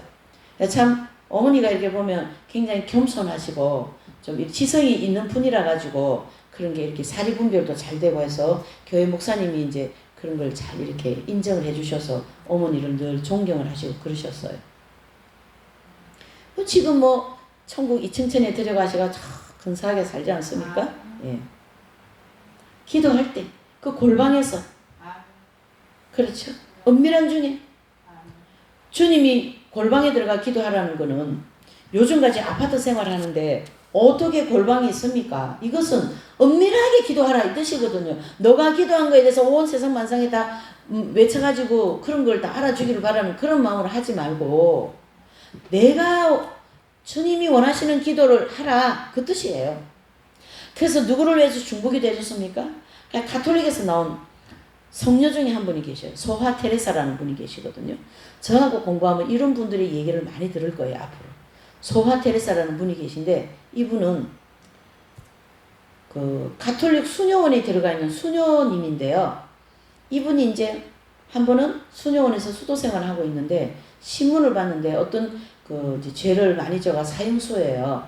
그게 이 사형수가 이제 맨날 언제 되면은 이분이 이제 사형을 당하게 되는 거예요. 그 기사를 보고 이분이 그 사형수 범죄자가 구원받게 해달라고 3일 금식을 하면서 기도를 하는 거예요. 그러니까 그 사형수 그분이 이제 사형 그 장소에서 예수님 영접하고 돌아가셔요. 그래서 구원을 받습니다. 그 기도와 금식은 은밀하게 사람들한테 막 안아주기 바라서 그렇게 했을까요? 어떻게 해요? 은밀하게 했죠.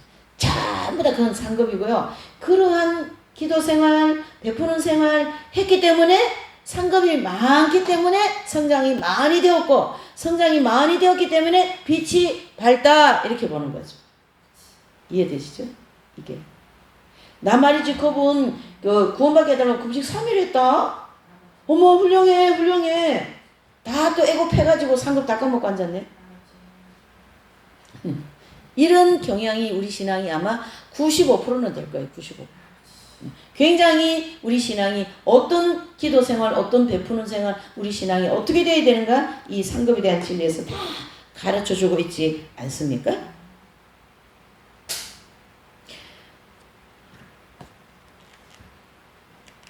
자, 세 번째로는 마태복음 6장 16절 18절에 금식할 때에 시작 금식할 때에 너희는 외식하는 자들과 같이 슬픈 기색을 내지 말고 저희는 금식하는 것을 사람에게 보이려고 얼굴을 흉하게 하느니라. 내가 진실로 너에게 이르노니 저희는 자기 상을 이미 받았는데 너는 금식할 때에 머리에 기름을 바르고 얼굴을 씻으라. 는 금식하는 자로 사람에게 보이지 않고 오직 은밀한 중에 계신 내 아버지께서 보이게 하려 함이라. 은밀한 중에 보시는 내 아버지께서 어떻게 하신다요? 갚아주신다 하지 않습니까? 아버지가 그렇죠.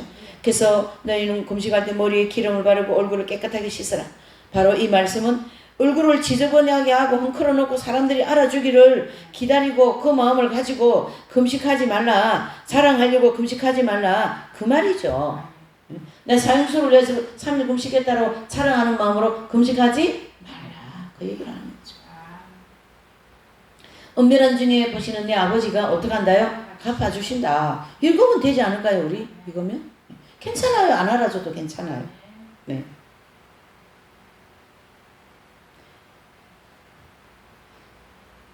교만하게 난 금식할 줄 모르는 사람을 무시하고 말이죠. 아유 그것도 금식이라 하냐. 이렇게 하면서 무시하고 말이죠.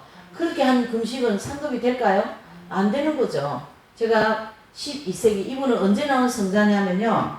12세기 나온 누구냐면 프랜시스. 이분은요 어떤 기도를 했냐면 주여 나를 평화의 도구로 써주소서 이런 기도를 한 분이거든요. 혹시 모르십니까? 예. 자 우리 개신교회는 너무 이런 성인들에 대해서 너무 몰라가지고 좀 심각해요. 이분은 교회사에서 가장 밝은 빛 가운데 사는 그런 분으로 인정되는 분이 굉장한 분이 영적으로. 자 이분은 이분이 이 정도 영적으로 성장한 분이면 사부님이다 이렇게 부르기도 하거든요. 사부님께서 제자들과 함께 이분을 따라다니던 제자들이 있었는데 함께 몇 명이 여기 둘러앉아서 금식을 한 거예요. 금식을 했는데 요 몇 명이 둘러앉은 요 분 중에 체질적으로 금식이 안 되는 사람이 있어요. 저 같은 사람은 체질적으로 좀 어려운 것 같아요. 금식하면 관절이 엄청 아프고 심장이 너무 뛰고 열이 나가지고 금식하기가 어려워요. 근데 아마 그런 분이 여기 한 분 앉아 계셨던 것 같아요. 예? 근데 막 너무 고통스러워하고 막 그러니까 이 사부님이 앉아 계시다 그걸 보고는 요 주변에 있는 한 분 제자에게 가서 죽을 가져오라 그래요. 그러면서 이 사부님은 이 금식이 잘 안 돼서 고통받는 이 제자와 함께 죽을 잡숴요.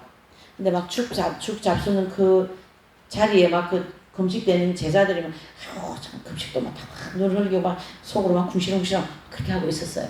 그럴 때 이 사부님께서 프랜시스 이 사부님께서 뭐라고 하냐면 형제요. 우리가 이 금식을 왜 하냐. 금식하는 이유를 얘기를 하시는 거죠. 왜 금식을 하느냐. 예수님을 더 깊게 사랑하고 예수님을 닮아서 더 순결한 사람이 되기 위하여 이 금식을 하는 거지. 내가 금식 잘하기 때문에 금식 못하는 형제의 눈 째려보고 속으로 판단하고 정죄하라고 금식을 위한 금식을 하면 안 되지 않습니까? 그 교훈을 주는 거예요. 이 사부님은 금식이 되는 분인데도 그 교훈을 주기 위하여서 이 금식이 안 되는 이 힘들어하는 제자와 함께 죽을 먹으면서 그렇게 판단하고 정죄하는 제자에게 그 교훈을 주는 거예요. 우리가 금식 못하는 사람 금식을 오직하면 못하겠어요. 그러면 그를 이해를 해줘야지. 이 금식은 흉악한 결박을 푼다 그랬는데요. 그런 중심으로 금식을 해야만이 그 영혼에 지배받고 죄짓고하는 그런 흉악한 결박들이 풀어지는 거지. 기도 응답받기 위해서 금식 물론 곡기를 끊으면 이 정욕 자체가 하나님 앞에 정말 깨끗하게 돼요. 곡기를 끊기 때문에 금식이 최고입니다. 그리고 죄악성 이기는 데는 금식이 가장 최고입니다. 그리고 혈기죄 있죠. 혈기죄. 혈기는요. 금식이 특효약이에요. 왜요? 힘이 없어야 혈을 덜 받을 거 아니겠어요. 화를 덜 낼 거 아닙니까. 포악한 말을 덜 할 거 아닙니까. 제가 한번 기도원을 갔는데 이분이 이제 그 물병을 들고 왔다 갔다 하면서 예배를 드리고 다니더라고. 근데 한 방에 있어가지고 얘기를 이제 듣게 됐어요. 자기가 너무 혈기가 많아가지고 금식을 시작한 거예요. 그럼 귀한 금식이에요. 내 자신을 내가 죄를 짓지 않으려고 죄와 싸워 이기려고 이런 금식하는 거는 그건 진짜 아름다운 금식인 거거든. 그런 금식이 다 상급이 되는 거죠. 이렇게 금식. 우리가 금식을 많이 하는 분들 보면요. 금식을 많이 했기 때문에 능력을 많이 받았어요. 금식 많이 하면 능력이 옵니다. 그 능력을 가지고 피 가운데 사용해야 되는데 오히려 그거를 내 명예, 내 어떤 인기 그런 것 때문에 이런 능력을 사용했다면 금식에도 상급이 없지만 행한 능력도 다 상급이 있다 없다? 없다 이래요. 그래서 우리가 이 한국 교회도 이렇게 보면 이런 유형의 일이 많기 때문에 목회자도 밝은 빛 가운데 생활이 쉽지가 않고요. 성도들도 그런 막 누룩이 많이 섞여있는 말씀을 많이 먹어가지고 영적으로 굉장히 어때요? 혼탁하다. 그래서 분별이 안 되는 거예요. 그래서 내가 갈 길을 막 혼란스럽고 길을 잃어버리고 막 나침판이 없어진 거죠. 밝은 빛 때문에 말씀의 나침판이 필요한데. 그래서 이 나라는 인생의 배가 저 풍량에서 맨날 풍량을 맞고 이래저래 하는 거죠. 배가 기울어졌다가 또 뒤집어졌다가 막 그러는 거예요. 왜요? 길을 못 찾으니까. 왜 그렇습니까? 그 사람이 가지고 있는 신앙관 자체가 다 정욕을 중심으로 내지는 세상적이고 인본적인 신앙관이기 때문에 그렇게 길을 못 찾는다. 이렇게 볼 수가 있는 거죠. 그러니까 하나님이 우리에게는 그런 걸 고치게 하기 위해서 이런 연단을 주실 때 연단을 잘 받아야 되는 거예요. 이해가 되시죠? 예. 이렇게. 누가복음 14장 12절 14절에 보면 또 자기를 청한 자에게 이르시되 내가 점심이나 저녁이나 베풀거든 벗이나 형제나 친척이나 부한 이웃을 청하지 말라. 두렵건대 잔치를 베풀하려거든 차라리 가난한 자들과 병신들과 저는 자들과 소경들을 청하라. 그리하면 저희가 갚을 것이 없고 고로 내게 복이 되리니 이는 의인들의 부활 시에 내가 갚음이 되겠음이라. 그 얘기를 하는 거죠. 자, 여기 보시면 빨간 글씨는 뭡니까? 이 교훈의 말씀은 베풀 때, 그렇죠? 베풀 때 형제나 친척이나 부한 자를 베풀지 말고 청하지 말고 차라리 소경들, 병신들, 저는 자를 데리고 오라. 왜 주님이 이렇게 얘기를 하셨을까요? 박 집사님과 김 집사님이 두 사람 있어요. 네? 교회 이제 박 집사님, 김 집사님 두 사람 있다고 보십시오. 근데 박 집사님이 김 집사님을 초청해가 생일상을 근사하게 대접을 했어요. 근데 김 집사님은 자기 생일 때 이 박 집사님을 초청을 안 해가지고 이 박 집사님이 막 시험 들어버리고 나는 말이지 엄청 자기한테 잘 챙겨줬는데 나한테는 안 챙겨줘 막 이렇게 되는 거죠. 자, 여기는 보면 두 사람 다 갚을 수 있는 사람이에요. 근데 이 박 집사님도 그래 하면 안 되는 거지. 잘 챙겨줘야죠. 근데 주님이 왜 병신들과 뭐 그런 분들을 청하라는 거는 내가 이 사람한테 베풀고 난 다음에 이 사람이 나한테 베풀 것이 없는 거기에 내가 베풀고 또 뭐 헌금도 보내고 이렇게 구제하는 것이 상급이 된다. 얼마나 이런 유형의 일들이 얼마나 많겠습니까? 우리 생활 속. 그렇죠? 야, 너 나한테 내가 이렇게 너 선물했는데 나한테 선물 안 해줘? 이런 마음들 그런 언어도 많아요. 선물 안 해준다고 삐지고 막 선물 난 줬는데 나한테 안 준다고 막 서운한 마음 가지고 물론 우리가 이렇게 볼 수 우리 인간이기 때문에 서운한 마음이 있을 때 빨리 그 떨쳐버려야 돼. 서운한 마음을. 그렇죠? 예. 서운한 마음을 빨리 떨쳐버려. 아우 저거 왜? 그러면 마귀가 그렇지 가서 한바탕 해줘. 속에서 그런다니까요. 그 서운한 마음을. 그래서 그걸 가르쳐 일명 섭섭마귀를 하지 않습니까? 예, 일명 섭섭마귀. 섭섭마귀 들어오면 빨리빨리 떨쳐버리세요. 아니면 마귀가 와서 계속 보다가 참소하고 야 너한테 얼마나 잘했니? 근데 쟤는 왜 저러니? 가서 한마당 해줘라. 억울하지 않니? 서운하지 않니? 막 그런 참소를 자꾸 한다고. 누가요? 마귀가. 네. 그래서 어떻게 해야 됩니까? 결과적으로 서운한 마음 생길 때 빨리빨리 떨쳐버리고, 그런 마음 생겼으면 기도해서 회개해버리고, 아버지 이런 마음 없어지게 해주시라고 그렇게 기도하는 그 기도 또한 상급이 될 것이고요. 내가 그분한테 좋은 마음이 생겨서 베풀었습니까? 그걸로 끝내시면 되는 거예요. 그냥 주님이 선한 마음을 주셨기 때문에 주셨다. 그렇게 하면 되죠. 이게 우리 성도들 관계에서 또 우리 목회자들, 우리 모든 사람들 이 상황 속에서 보면요. 너무나도 그런 게 많습니다. 그러니까 한 개 줬으니까 한 개 받아와야 돼. 또 막 욕심 생기면 나는 한 개 준데 두 개 안 주냐? 이렇게 되는 거죠. 예, 그것은 복음적인 사랑이 아니죠. 복음적인 사랑이 아니니까 율법에 자꾸 매이는 거예요. 1대1 관계가 자꾸 되는 거예요.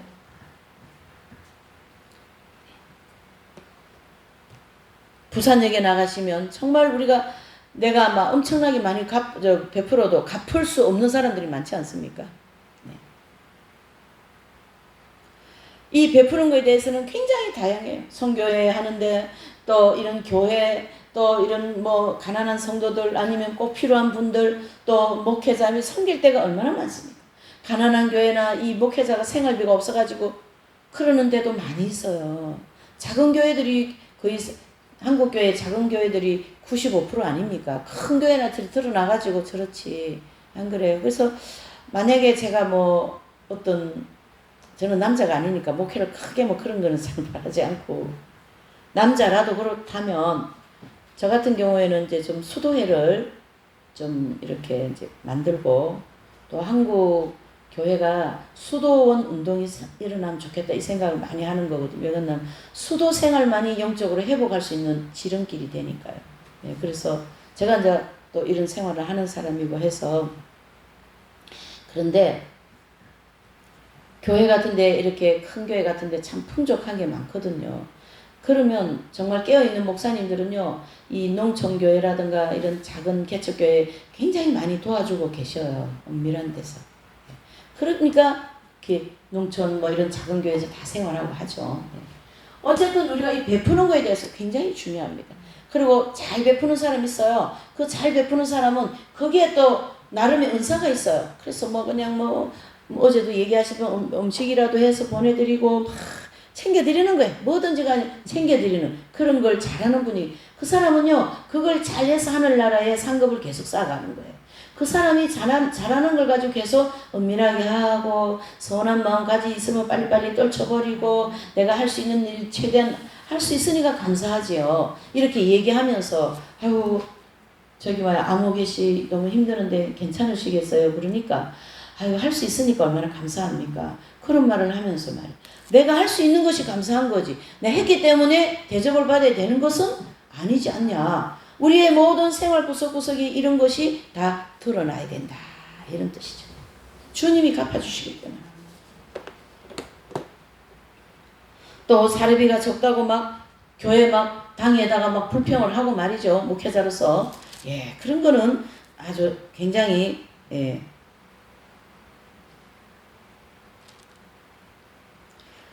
교회에서 봉사하는데 저도 들었어요. 근데 교회에서 그분한테 사례비를 좀 주시는 것 같더라고. 뭐 이런 이제 그 피아노도 반주하고 뭐 그러는 분에게 교통비도 좀 챙겨주고 그러는 것 같아요.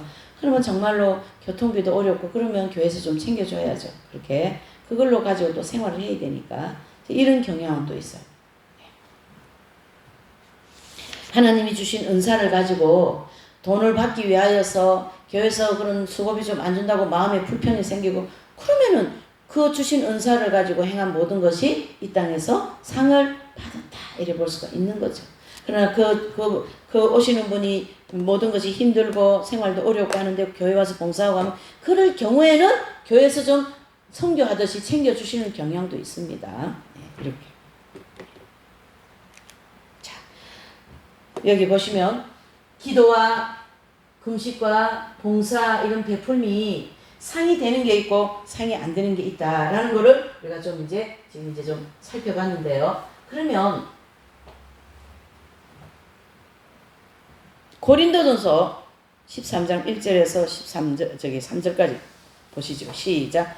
내가 사람의 방언과 천사의 말을 알지라도 사랑이 없으면 소리나는 구려와 울리는 꽹과리가 되고 내가 예언하는 능이 있어 모든 비밀과 모든 지식을 알고 또 산을 옮길 만한 모든 믿음이 있을지라도 사랑이 없으면 내가 아무것도 아니요 내가 내게 있는 모든 것으로 구제하고 또 내 몸을 불사르게 내어줄지라도 사랑이 없으면 내게 아무 유익이 있다 없다? 없다. 자, 이 고린도전서 13장은요 사랑장인데요.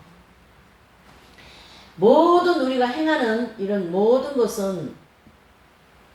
것이 상급이 되려고 그러면은 뭐가 있어야 된다요? 사랑이 있어야 된다. 그걸 얘기해주고 있는 사랑으로 하지 않는 것은 내게 아무 유익이 없다. 이 말은요 상급이 없다라는 뜻이에요. 내게 유익이 없다. 이거는 다른 말로 하면 안 되고요. 상이 없다. 너가 아무리 뼈 빠지게 했다 해도 그걸 사랑이 없이 그냥 저 인간 죽었으면 좋겠어.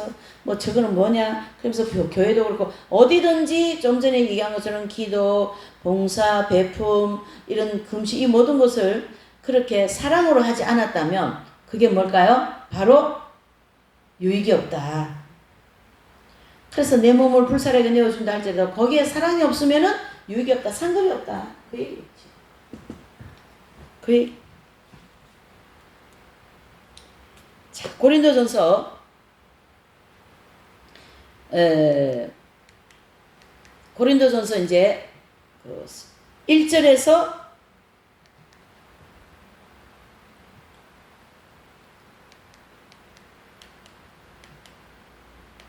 4절에서 우리가 3절까지 읽었잖아요. 그러면은 4절에서 7절을 한번 보시죠. 시작. 사랑은 오래 참고 온유하며 투기하지 않으며 자랑하지 않으며 무례히 행치 아니하며 교만하지 않으며 자기 유익을 구치 아니하며 성내지 아니하며 악한 것을 생각지 아니하며 불의를 기뻐하지 아니하며 진리와 함께 기뻐하고 모든 것을 참으며 모든 것을 믿으며 모든 것을 바라며 모든 것을 견딘다. 그래서 이 사랑은 저 원수 같은 사람을 향하여 끝까지 온유하게 참아주는 것 또한 사랑이다. 우리가 길 가다 보면은 또 구제할 사람도 보이고 그렇잖아요. 또 누구한테 좀 도와주고 싶은 마음도 있잖아요. 그렇게 하는 건 보편적으로 많이 할 수 있어요. 그렇지만은 이 고린도전서 13장 4절에서 7절에 얘기하는 이 말씀은 사랑은 꼭 그것만이 사랑이 아니라 굉장히 범위가 넓죠. 지금 고린도전서 13장의 사랑장은 굉장히 좀 성숙되어진 사랑을 말씀하고 있습니다. 그래서 사랑은 오래 참는다 그랬는데 거기 가서 뭐 한바탕 말 한마디 해주고 싶을 때 그때 내가 온유하게 말하는 것, 그때 내가 참아주는 것, 그게 전부 다 뭐예요? 사랑이고. 저 사람이 잘 되는데 내가 왜 괜히 배가 아파요? 투기하지 않는 그것 또한 사랑이다. 교만하게 무례히 행치 않는 것 또한 사랑이다. 자기의 유익을 구하지 않고 오히려 남의 그렇게 집사님 먼저 하세요. 권사님 먼저 하세요. 이렇게 하는 것이 사랑이다. 그 사람이 더 유익되게 자리도 비켜주고 하는 것이 사랑이다. 물건을 주고받는 그것도 사랑이지만 이 고린도 13장 4절에서 7절 하는 이 말씀은 좀 더 성숙되고 보이지 않는 사랑을 더 많이 실천하라. 그 얘기거든. 불의를 기뻐하지 않는다. 이 말씀은요. 우리가 불의한데 같이 거짓말 해주는 거야. 그것은 불의를 같이 기뻐하는 거니까 이 본문에는 기뻐하지 말라는 거거든요. 같이 거짓말 해주고 같이 숨겨주고 그렇다고 그 잘못된 걸 막 자기가 드러내라는 건 아니에요. 또요 그 사람 잘못한 거를 막 애고패고 막 다니는 거야. 그 사람 허물을 얘기하고 그 사람 잘못된 그런 숨어있는 그런 것들을 자기가 얘기해 다 떨쳐내버리면 그것은 사랑이 아니다. 그걸 얘기해주고 있어요. 그래서 막 시험거리가 일어나고 교회에서 말이죠. 그런 거 많이 봤어요. 저요. 그런 거 정말 많이 봤습니다. 가만히 있으면 모를 일을 갖다가 덜쳐내어가지고 얘기를 하고 우리가 이 언어 생활 굉장히 중요합니다. 이 언어 생활에는 온유함이 필요해. 온유. 그렇죠? 성내지 않아야 되는 겁니다. 악한 것을 생각하지 말아야 됩니다. 우리는 진리와 함께 이 진리가 좋아서 진리 중심으로 살려고 하고 그러면 서로 기뻐해주고 어머 집사님 너무 감사하죠. 이런 진리를 우리가 만났으니 얼마나 감사합니까? 이렇게 하면서 서로 진리와 함께 기뻐하고 어머 그렇게 그렇게 봉사하셨어요. 정말 감사하네요. 잘하셨어요. 근데 막 한 것 때문에 막 내가 막 괜히 질투가 나는 거예요. 속으로. 그럼 나는 하나님 사랑 많이 받는 것처럼 저 사람 보이니까 나는 막 괜히 지금 나는 왜 하나님 나 사랑하지 않냐 질투가 나는 거예요. 그것은 사랑이 없다. 사랑이 아니다. 그걸 가르쳐주고 있지 않습니까? 그러니까 막 기도해 주니까 뭐 하나님 사랑하시니까 나는 사랑도 안 해. 너만 사랑한다고 막 시기난다고 막 때리고 뭐 그랬다며요. 세상에 그런 일이 어디에 있어요? 그건 사랑이 있습니까? 없습니까? 사랑이 없는 거죠. 그것은 상급이 안 된다. 사랑으로 기도해 주지 않았기 때문에. 사랑으로 말하지 않았기 때문에. 사랑으로 한 것만 상급된다. 그걸 지금 여기다가 얘기해 주고 있는 거예요. 사랑과 상급 이해되십니까? 그래서 이 사랑에 대한 것은 하나님 중심으로 폭넓은 견해로 우리가 봐야 됩니다. 그래서 고린도전서 13장 4절에 이 말씀은 사랑은 온유하며 투기하지 않고 교만하지 않고 성내지 않고 진리와 함께 언제나 기뻐하고 말이죠. 진리 공부 잘할 수 있도록 도와드려야 되고 그렇게 막 그분한테 이 말씀 너무 좋고 연단의 진리가 너무 좋아요. 그러면서 이분이 와가 공부하도록 도와드리고 그게 또 사랑을 가지고 섬겨드리고 그게 다 뭐가 될까요? 상급이 되는 거예요. 근데 막 그렇게 했는데 저 사람은 내가 말이지 공부하는데 데리고 왔고 공부 잘할 수 있도록 도와주는데 저 사람 나한테 서운하게 하니 못됐어. 그런 마음 품고 그러면 사랑으로 하지 않았대요. 사랑. 이것을 우리가 이런 말씀을 가지고 계속 묵상하면서 내 내면을 비추면서 그런 마음이 있었다면 계속 회개하면서 그 마음이 생기지 않도록 주님의 은총에 간구하고 그렇게 할 때 하나님이 그 영혼의 빛을 계속 비춰가지고 그 사람을 어떻게 해요? 영적으로 성장을 시킨다. 그 얘기를 하지 않습니까? 사랑이 너무나도 중요한 거예요. 그러니까 얼마나 이 사랑이 중요하면 너가 몸을 불사른데 내어준다 할지라도 사랑이 없으면 그건 아무 유익이 없다. 상급이 없다. 구원 못 받는 얘기가 아닙니다. 상이 없다라는 뜻이잖아요. 지금요. 그 얘기를 하는 거거든요. 교회도 보면은요. 목회자 부교육자가 성도들한테 더 인기가 있는 거예요. 그러면은 그 당의 목사님은 막 시기가 나가지고 막 괜히 그 부교육자를 말이죠 막 투덜거리고 막 뭐 그렇게 행사를 하려고 그러고 그렇게 한 거에 대해서는 상이 없어요. 왜요? 사랑이 없으니까. 그러나 분명한 질서는 지켜야죠. 질서를 지키는 것도 사랑이니까. 이해되죠? 그게 덕이니까. 뭐 사랑은 뭐 이렇게 하라고 했다며 이렇게 하면 그것도 사랑이 없기 때문에 그런 반응이 나오거든요. 우리가 질서를 지키고 또 자기 앉을 자리를 명확하게 앉아서 잘 앉아있고 설 때 가서 잘 서고 앉을 때 가서 잘 앉아버리면 거기에는 서로 사랑이 있기 때문에 교제가 잘 되는 거예요. 이 말씀을 저도 증거하면서 이래 보면요 별일을 다 봅니다. 아주 그냥 막 이 시기가 나가지고 말이죠. 사랑은 시기하지 않는다 그랬는데요. 자 그럼 우리가 아직까지 죄성을 가지고 있고 시기하는 일은 시기 질투라는 이런 죄를 가지고 있다면 시기에 자꾸 지배를 받으면 그걸 놓고 뭐 해야 돼요? 회개하면 되는 거예요. 회개하고 주님의 은총으로 이런 죄에 지배받지 않도록 은혜를 주시라고 기도하는 그 기도가 진짜 빼기 기도죠. 그래야 내가 자꾸 정화가 되는 거예요. 지배받는다고 집에 다 받고 앉아있으면 어떡하겠냔 말이에요.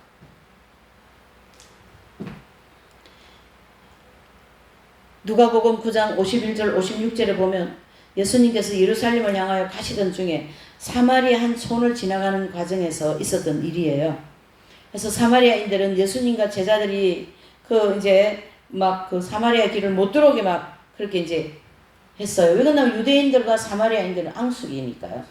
그런데 그 옆에 있는 제자 한 명이 우리 선생님을 못 들어오게 한다고 막 혈기가 나가지고 그 내용에 이 누가복음 9장 51절 56절의 내용은 그러면서 선생님 예수님께 그러는 거예요. 하늘에 불을 떨어뜨려 가지고 이 사람들 다 불태워 죽입시다. 이래 된 기록 아닙니까 여기? 그러니까 예수님 그래 그래야 되겠지. 그렇게 기록했어요? 아니죠. 아무개야 돌아가자. 그 사람들 그렇게 하는데 같이 왜 이래 그러니까 부딪혀서 싸울 게 아니라 돌아서 사마리아 성에 들어가서 수가성 여인을 만나서 전도하여 가지고 사마리아 그 수가성 여인 그 수가성 성에 전체적으로 복음 전파가 되지 않습니다. 우리가 전도를 하나 해도 사랑으로 하는 전도가 있고, 나 우리 교회에서 전도왕 1등. 그런데 교회에서는 또 막 전도했다고 말이죠. 막 금배지도 주고 세탁기도 주고 막 상급을 많이 줘버리네. 그래가지고 상을 이 땅에서 다 받아버려서. 하여튼 교회에서도 그런 걸 또 많이 가르치는 거예요. 교회에서. 심각한 거죠. 나는 전도왕이라 그러고 말이죠. 이게 참, 전도 못하는 사람 무시해버리고 말이죠.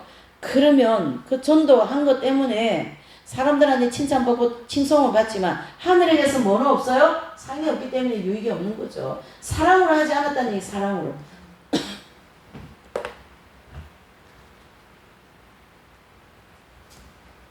가정생활의 가운데서도 성도들은 하늘나라에 들어가서 상급 받을 수 있는 빛의 열매가 있고요. 식사하는 중에 음식에 대해서 짜다 맵다 이건 어떻다 음식에 대한 태박하는 사람이 굉장히 많아요. 요즘같이 음식 문화가 발달되어진 우리 대한민국 막 손만 뻗치면 먹을 게 막 있지 않습니까? 그 손만 뻗치면 먹을 거 있는 그 먹을 거를 또 거기서 또 가려가지고 이거는 맛이 있네 없네 그러면서 그 사람은 어떻게 됩니까? 그렇게 한 것은 사랑이 없는 거예요. 그냥 주일날도 말이죠. 우리 같이 우리 작은 교회들은 뭐 식사들을 또 해야 되잖아요. 그러니까 그냥 사랑으로 조금씩 섬기기 위해서 가지고 오시고 그것 때문에 내가 집에 받을 일도 없고요. 그런데 우리 교회에서도 그런 일이 있었어요. 한 분은 막 11조도 많이 하고 막 굉장히 그런 걸 많이 한 그런 한 분. 한 분은 이제 일도 다녀야 되고 그러니까 주일날 또 막 바쁘게 와가지고 막 주방 당번도 하고 식사도 만들고 이렇게 해서 이제 하는데 사경이 하면 또 봉사도 많이 하고 하거든요. 그러는데 기도를 여기서 했어요. 기도회를 했는데 주님이 그 뭐 11조도 많이 하고 그 사람보다 그 바쁜데 와서 또 막 하고 그 사람한테 점수를 많이 주신 거예요. 그런데 많이 한 이분은 그냥 막 시험이 들어버린 거예요. 나는 말이지 많이 했는데 뭐냐 하면서. 근데 두 번째 얘기한 이 사람은 늘 내가 부족한 것도 많고 그러니까 자기 한 거 가지고 뭐 머릿속에 남고 뭐 그런 게 없는 정말로 그 섬기고자 하는 마음을 가지고 섬겼던 것 같아요. 그러니 주님이 그 중심을 보고 그걸 다 상급으로 갚아주셨겠죠. 여기 교회에서 그저께 어제 본 그분 그렇게 하나님께서 우리에게 이 모든 삶의 섬김과 기도와 모든 것을 기초를 사랑을 가지고 하라 이 뜻이지. 여기서 주시는 교훈. 자, 세 번째로는 공력과 상급이에요. 공력과 상급. 공력과 상급. 공력과 상급. 자, 이 공력은 뭐냐 하면요. 제가 이 땅에서 살면서 예수님 이름으로 교회 다니면서 한 모든 공적 내지는 공력 그렇게 얘기하거든요. 공력이라고 하기도 하고 공적이라고도 얘기하는데 당신은 참 공적이 많아 뭐 이렇게 얘기하잖아요. 그것이 공력이라는 거죠. 이 공력이 상급이 되는 것은 선하고 착한 동기 하나님 말씀에 순종하면서 한 그 공력이 바로 상급이 된다. 그 뜻인 거거든요. 자, 보셔요. 자, 고린도전서 3장 12절 15절. 자, 다 같이요. 시작. 만일 누구든지 금이나 은이나 보석이나 나무나 풀이나 집으로 이 터 위에 세우면 각각 공력이 나타날 터인데 그날의 공력을 밝히리니 이는 불로 나타내고 그 불이 각 사람의 공력이 어떠한 것을 시험할 것임이니라. 만일 누구든지 그 위에 세운 공력이 그대로 있으면 상을 받고 누구든지 공력이 불타며 해를 받으리니 그러나 자기를 구원을 얻되 불 가운데서 얻는 것 같으리라. 아멘. 그랬습니다. 여러분 이 말씀이 굉장히 중요하다는 걸 여러분 아셔야 돼요. 여기 보시면 내가 일생 동안 쌓은 공력이 금이 있고 은이 있고 보석 같은 공력이 있고 어떤 공력은 나무나 풀이나 집 같은 공력이 있다. 그런데 하나님께서는 즉 예수님께서 이 공적을 잘 보셔야 돼요. 이 공적을 한번 이제 나타날 때가 있다. 그 나타날 때가 언제냐면 그날 이 공적이 나타날 때 그날의 공력을 밝히리니 이는 그 밝히는 방법이 불로 나타내겠다라는 거예요. 그래서 불로 나타내고 그 불이 각각 사람의 공력이 어떤 것을 시험할 것이다. 여기서 얘기하는 이 그날에 불로 나타내겠다는 이 불은요, 성령의 불이 아니고 무슨 불이냐면 시험의 불입니다. 그래서 이 사람이 쌓은 이 모든 공력을 시험의 불로 한번 뭐 해보겠다요? 시험해보겠다. 그 얘기. 그래서 이 불이라는 이 불을 이 사람이 쌓는 이 공력을 불이 한번 지나갈 때에 나오는 것이 금이 있고 은이 있고 보석이 있는가 하면, 아니면은 나무, 풀, 집이 있다.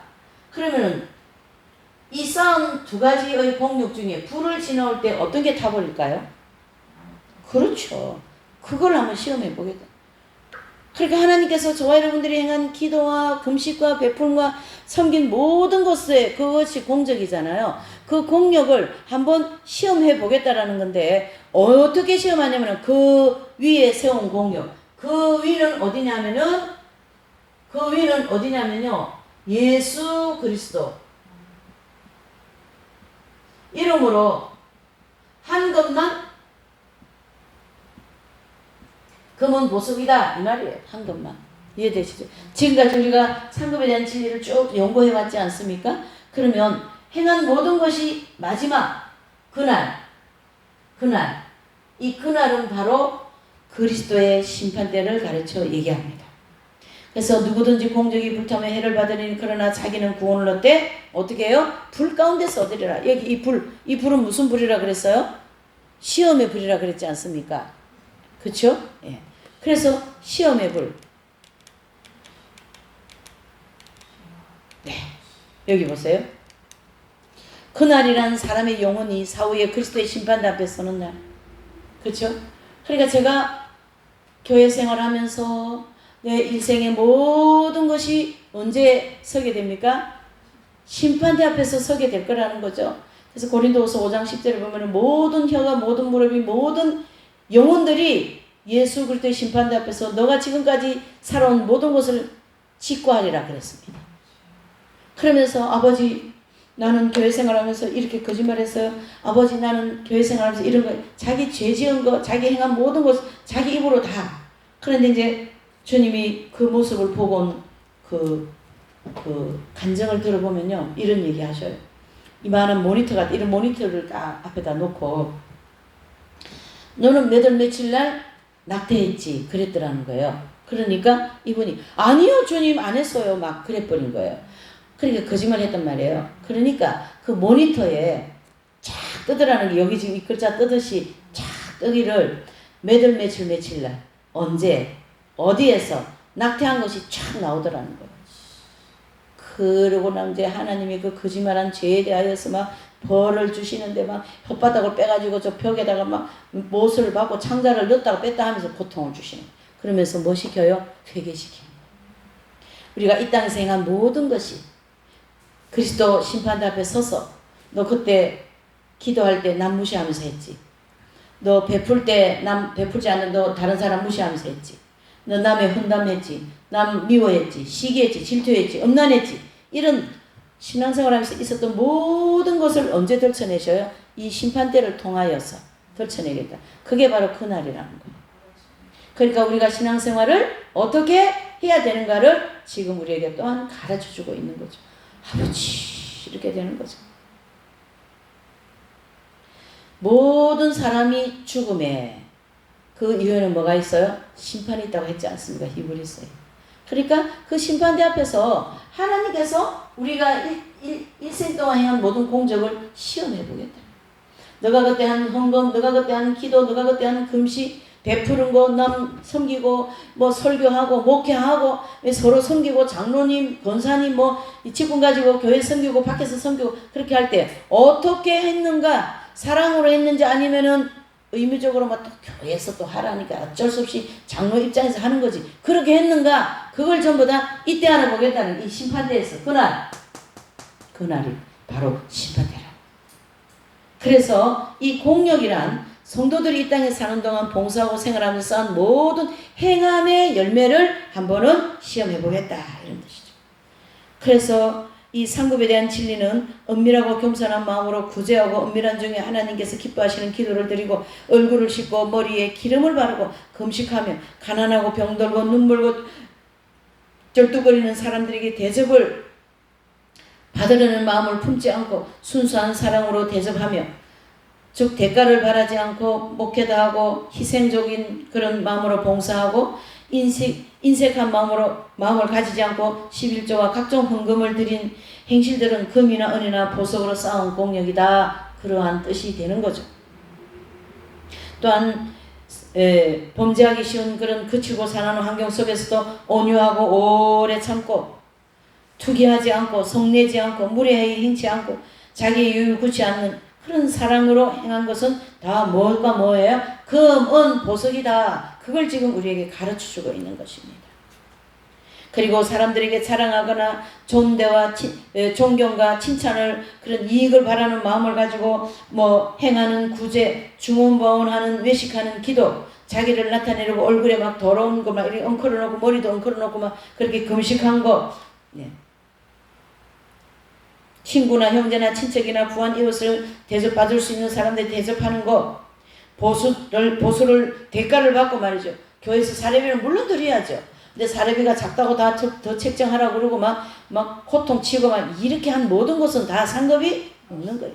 그렇게 쌓아진 목회의 경력, 목회의 공적, 내가 일생 동안 신앙생활하면서 권사로서 장로로서 집사로서 무엇으로서 내가 행한 모든 공적에는 나무가 있고 풀이 있고 집이 있다면 또 금이나 은이나 보석과 같은 이 금 같은 보석은 아까 우리가 쭉 얘기한 것처럼 은밀한 중에 하시고 내가 남편이 월급 갖다 주는 거 가지고 다 이렇게 쪼개고 전략해서 이분 도와주고 저분 도와주고 이렇게 한 그런 모든 행한 것들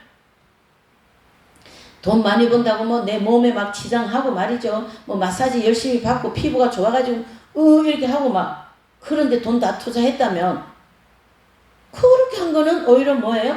나무나 풀이나 집이다. 그러니까 시험할 때 다 타버리고 상급이 없다 이 뜻이에요. 지금. 그래서 우리가 처음에 볼 때는 어머 정말 훌륭하게 살으셔서 훌륭한 목회자 훌륭한 성도들 이렇게 하지만 천국 가서 보면 놀라는 일이 엄청 많다 하잖아. 저분 왜 저기 있어? 상급 없어가지고 저 천국 아닌 것 같은 데 있는 거예요 지금. 근데 제가 생각하지 않는 그런 사람, 생각을 못한 저분 뭐야 이렇게 무시도 하고 한 그런 사람이 천국 저 위에 올라가 앉아있네. 상급으로 엄밀하게 행했기 때문에. 이런 경우가 굉장히 많을 겁니다.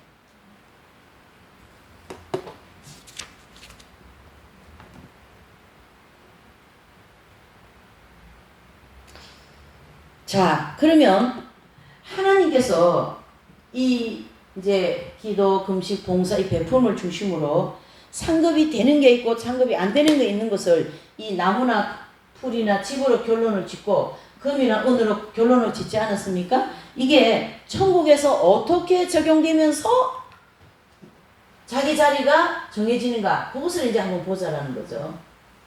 그게 참고사항인데 우리 성도들이 행한 대로 받게 되는 이 상급과 천국에서 성도들이 나타내는 빛 있죠. 자, 그러면 여기서 얘기하고자 하는 것이 뭘까요? 상급과 그 다음에 빛의 밝기죠. 밝기. 빛이 밝은 사람이 있고 빛이 끔끔한 사람이 있다. 그걸 얘기하는 거거든요. 그런데 아마 그 목사님 여의도 그 목사님도 이 책을 읽으시고 굉장히 감동을 받아가 이 책을 인용해서 설교한 편 나온 게 있대요. 근데 그 책이 뭐냐면요. On the Other Side라는 책이 있어요. 이 책을 쓰신 분은 누구냐면요. 마빈 포드 선교사라는 분이 쓰셨는데 이분이 이제 기타도 잘 치고 음악도 잘하고 노래도 잘해가지고 이제 막 그렇게 이제 음악 목회 이런 목회를 했는데 아마 그 음악은 잘해도 설교에는 좀 달란트가 없었는지 목회가 안 되고 목회를 쫓고 이분이 이제 막 다니면서 찬양하면서 전도하고 그런지 사역을 했는데 이분이 자기의 그 심장병이라고 하는 지병이 있었던 것 같아요. 그래서 그 지병 때문에 이분이 심장이 정지되어가지고 천국을 가버린 거예요.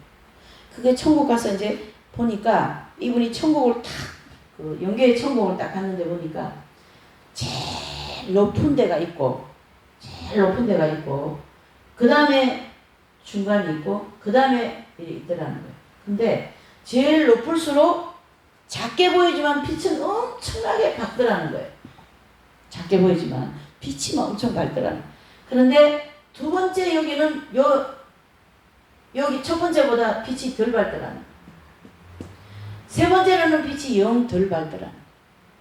자, 고린도서 12장 보면 사도 바울이 셋째 하늘에 갔다 왔다 이런 말씀 있지 않습니까? 그것은 천국이 이렇게 피라미드 형태로 생겼다. 그걸 얘기해 주고 있는 거예요. 그러면 셋째가 있으면 여기 셋째 3층이라고 보면 되겠죠? 여기는 둘째가 있어야 되는 거 아닙니까? 셋째가 있으니까. 그쵸? 그러면은 여기가 2층천이고 첫째가 있는 거겠죠. 그쵸? 그러면 첫째가 여기가 1층천이다. 이렇게 볼 수 있는 거죠. 천국이 1층천, 2층천, 3층천 이렇게 되더라는 거예요. 왜 천국이 이렇게 형성될 수밖에 없는가? 이것은 우리 성도들은 전부 다 뭐냐 하면은요, 천국에 집 짓는 재료들이에요. 그래서 어떤 분은 모래, 어떤 분은 나무, 어떤 분은 사시, 그 사람이 행한 모든 것을 가지고 천국에 집을 짓는데, 그 집을 짓는 것이 오늘 여기서 상급이 되는 거와 안 되는 거를 우리가 말씀을 볼 때에 상급이 안 되게 생활한 사람들이 엄청나게 많더라는 거예요.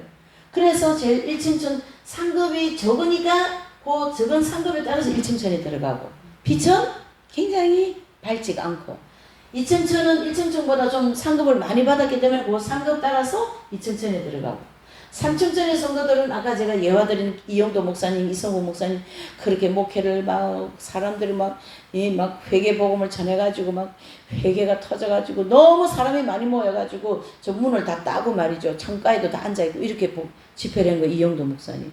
감리교에서 난 부흥사 목사님이거든요. 1930년대 나온 분이에요. 굉장히 영적으로 성장한 분이에요. 그러한 분들은 뭘로요? 3층천으로 가더라. 상급이 많아가지고 빛이 엄청 밝더라. 빛이 막 나오더라는 거예요. 그래서 잘 보셔야 됩니다. 이 빛이 밝기라 그랬잖아요. 여기요. 상급이 많은 사람은 빛이 밝고, 그 다음에 빛이 밝은 사람이 상급이 많고, 천국에서 높은 데 가는 사람이 뭐예요? 상급이 많다. 그걸 얘기해 주고 있어요. 그래서 천국 그렇죠? 요 자리와 빛의 밝기와 상급은 한 세트로 같이 갑니다. 영적으로 성장이 많이 되어진 분은 빛이 밝을 것이고 상급이 많을 것이고, 영적으로 성장이 안 된 미숙한 성도는 빛이 흐리고 상급이 적다 이래 보는 거죠. 그렇다면 오늘 우리가 이 말씀을 통하여 교훈을 어떻게 받아야 될까요? 상급 때는, 즉 하나님 말씀 중심적으로 은밀한 생활을 많이 할 때 영적으로 성장된다 안 된다? 된다. 또 빛도 밝다 안 밝다? 밝다. 상급이 많다 적다? 많다. 이렇게 됩니다. 그래서 이 상급과 빛은 천국의 위치가 정해지는 것은 우리가 이 땅에서 신앙생활을 할 때에, 이 사람이 이제 여기서 신앙생활을 하지 않습니까? 땅에서 이 사람의 신앙의 탯줄은 천국과 연결되어 있어요. 예수님과. 아기가 어머니 뱃속에 있을 때 뭐가 가장 중요한 겁니까? 탯줄이죠. 그 탯줄을 끊어버리면 이 아이는 생명이 죽는 거예요. 우리가 똑같이 생각해야 됩니다. 예수님 안에 있을 때 이 탯줄이거든요. 예수님 안에서 기도와 금식과 봉사와 베풀과 이 모든 것을 할 때에 생명을 중심으로 이 사람은 그 은밀한 중이 있기 때문에 다 상급이 되어서 엄청난 높은 천국에 들어가요. 우리가 목회를 어떻게 되고 신앙생활 어떻게 되고 말 한마디에도 마음 하나 먹는 것도 행실 하나 하는 것도 이 표정 하나 하는 것도 뚝뚝하게 아주 입 툭 나가 이러고 앉아있으면 옆에 사람 불편하잖아요. 그건 사랑이 아니에요. 이해되시죠? 그래서 성령이 충만하고 하나님을 사랑하고 하면 언제나 기쁨이 충만하지 않습니까? 자기 중심적으로 마음이 꽉 차 있으면요 기쁨이 없어요. 얼굴이 막 굳어 있어요. 근데 가난하고 하루 벌어서 밥 먹고 살고 그런데 얼굴이 환한 거야. 왜 그래요? 예수님과 함께 하니까 기쁜 거예요. 가난도 감사. 그렇게 되는 거예요. 연단도 감사. 나를 더 영적으로 성장시켜 주시고 그래서 하나님께서 우리 성도들을 연단시킨다 이래 보셔야 되는 거예요. 그러니까 막 이제 사업도 다 망하고 예? 저희 노량진에 가면 서울 가면 노량진이라는 동네가 있어요. 동네 이름이 노량진이거든요. 근데 거기서 2층 집이면 꽤 집이 부자고 집값이 비싸요. 노량진 서울 한복판이거든요. 근데 이분 남편이 그 옛날에 금성에 다녔으면 남편이 직장이 좋잖아요. 지금으로 하면 삼성 정도 되잖아요. 그런데 갑자기 직장을 그만둬가지고 막 이제 그 직장 그만두면 나오는 돈이 있잖아요. 퇴직금을 가지고 사업을 해버린 거예요. 사업해가지고 다 말아먹었어요. 그래가지고 그 큰 집에 막 빨간 딱지 붙고 막 이렇게 됐단 말이에요. 그래서 집이 한 개도 없어지고 돈이 없어져가지고 뭐 동생이 500만 원을 줬는데 서울 가면 신림동에 있는 그 산동네거든요. 산동네 단칸방 머리도 밖에 나와서 감아야 돼. 그런 아주 이제 막 가난하게 돼버린 거예요. 그러니까 애들이 막 그 잘 살던 애들이 말이죠. 겨울에 춥고 연탄 떼고 연탄 가스 냄새 나고 씻으려고는 바깥으로 나와야 되고 얼마나 힘들겠어요. 그 환경은 순한 환경이에요. 거칠고 살아온 환경이에요. 살아온 환경. 이게 바로 죄줄 수밖에 없는 환경이다. 이런 뜻이. 그래 이때 막 짜증내고 막 이게 뭐냐 아버지 나 봉사도 많이 했는데 막 그런 불평이 나오고 막 그렇다면 이 연단은 고생밖에 안 돼요. 그러나 우리가 연단 받을 때 온유함을 배우고 겸손함을 배우고 사랑을 배우고 그렇죠? 이렇게 해서 내가 성숙한 신앙인이 될 연단이었다면 그 연단을 잘 받은 사람이에요. 그러니까 우리 사람은요 좀 어려움을 겪어야 사람이 됩니다. 예. 이게 이 세상적인 방법도 보니까 그 사람이 많이 망하고 뭐 하는 일마다 안 되고 이래가지고 그 한 텀을 넘어와서 보니까 사람이 좀 변해져 있더라고요. 그러니 연단이 좋아요, 나빠요? 연단이 좋은 거예요. 연단이 축복이라고 우리는 봐야 되는 거예요. 예. 너무너무 중요한 거죠, 이게 지금. 이 거칠고 사는이라는 연단을 통하여 내가 온유한 사람, 겸손한 사람, 사랑하는 사람, 인내하는 사람, 순결한 사람이 되는 거지. 안 그렇습니까? 연단이 없으면 그래서 이런 밝은 빛 가운데 살게 하기 위해서 우리에게 연단을 주시는 거예요. 그래서 너를 내가 불같은 연단을 통하여 금같이 만들어내겠다. 바로 이런 영적으로 상급으로 높이 올려주시기 위해서 하나님의 은총의 축복이다. 그게 축복이지 뭡니까? 그러니까 연단은 바로 뭐예요? 축복이다. 이렇게 볼 수가 있는 거죠. 예. 자, 이렇게 해서 천국은 고린도전서 12장 2절에 나옵니다. 아까 제가 후수라 그랬어요. 12장에 고린도전서 12장에 셋째 하늘에 대한 내용이 나옵니다. 자 보셔요. 이제 오늘 말씀 정리합니다. 우리가 상급받는 진리를 공부하였을 때 내가 나는 이거 상이 되기 위해서 이거 해야지 그게 아니라 하나님의 말씀이기 때문에 그 말씀을 지키기 위해서 11조를 했고 또 섬기라 했기 때문에 말씀을 지키기 위해서 섬겼고 그렇죠?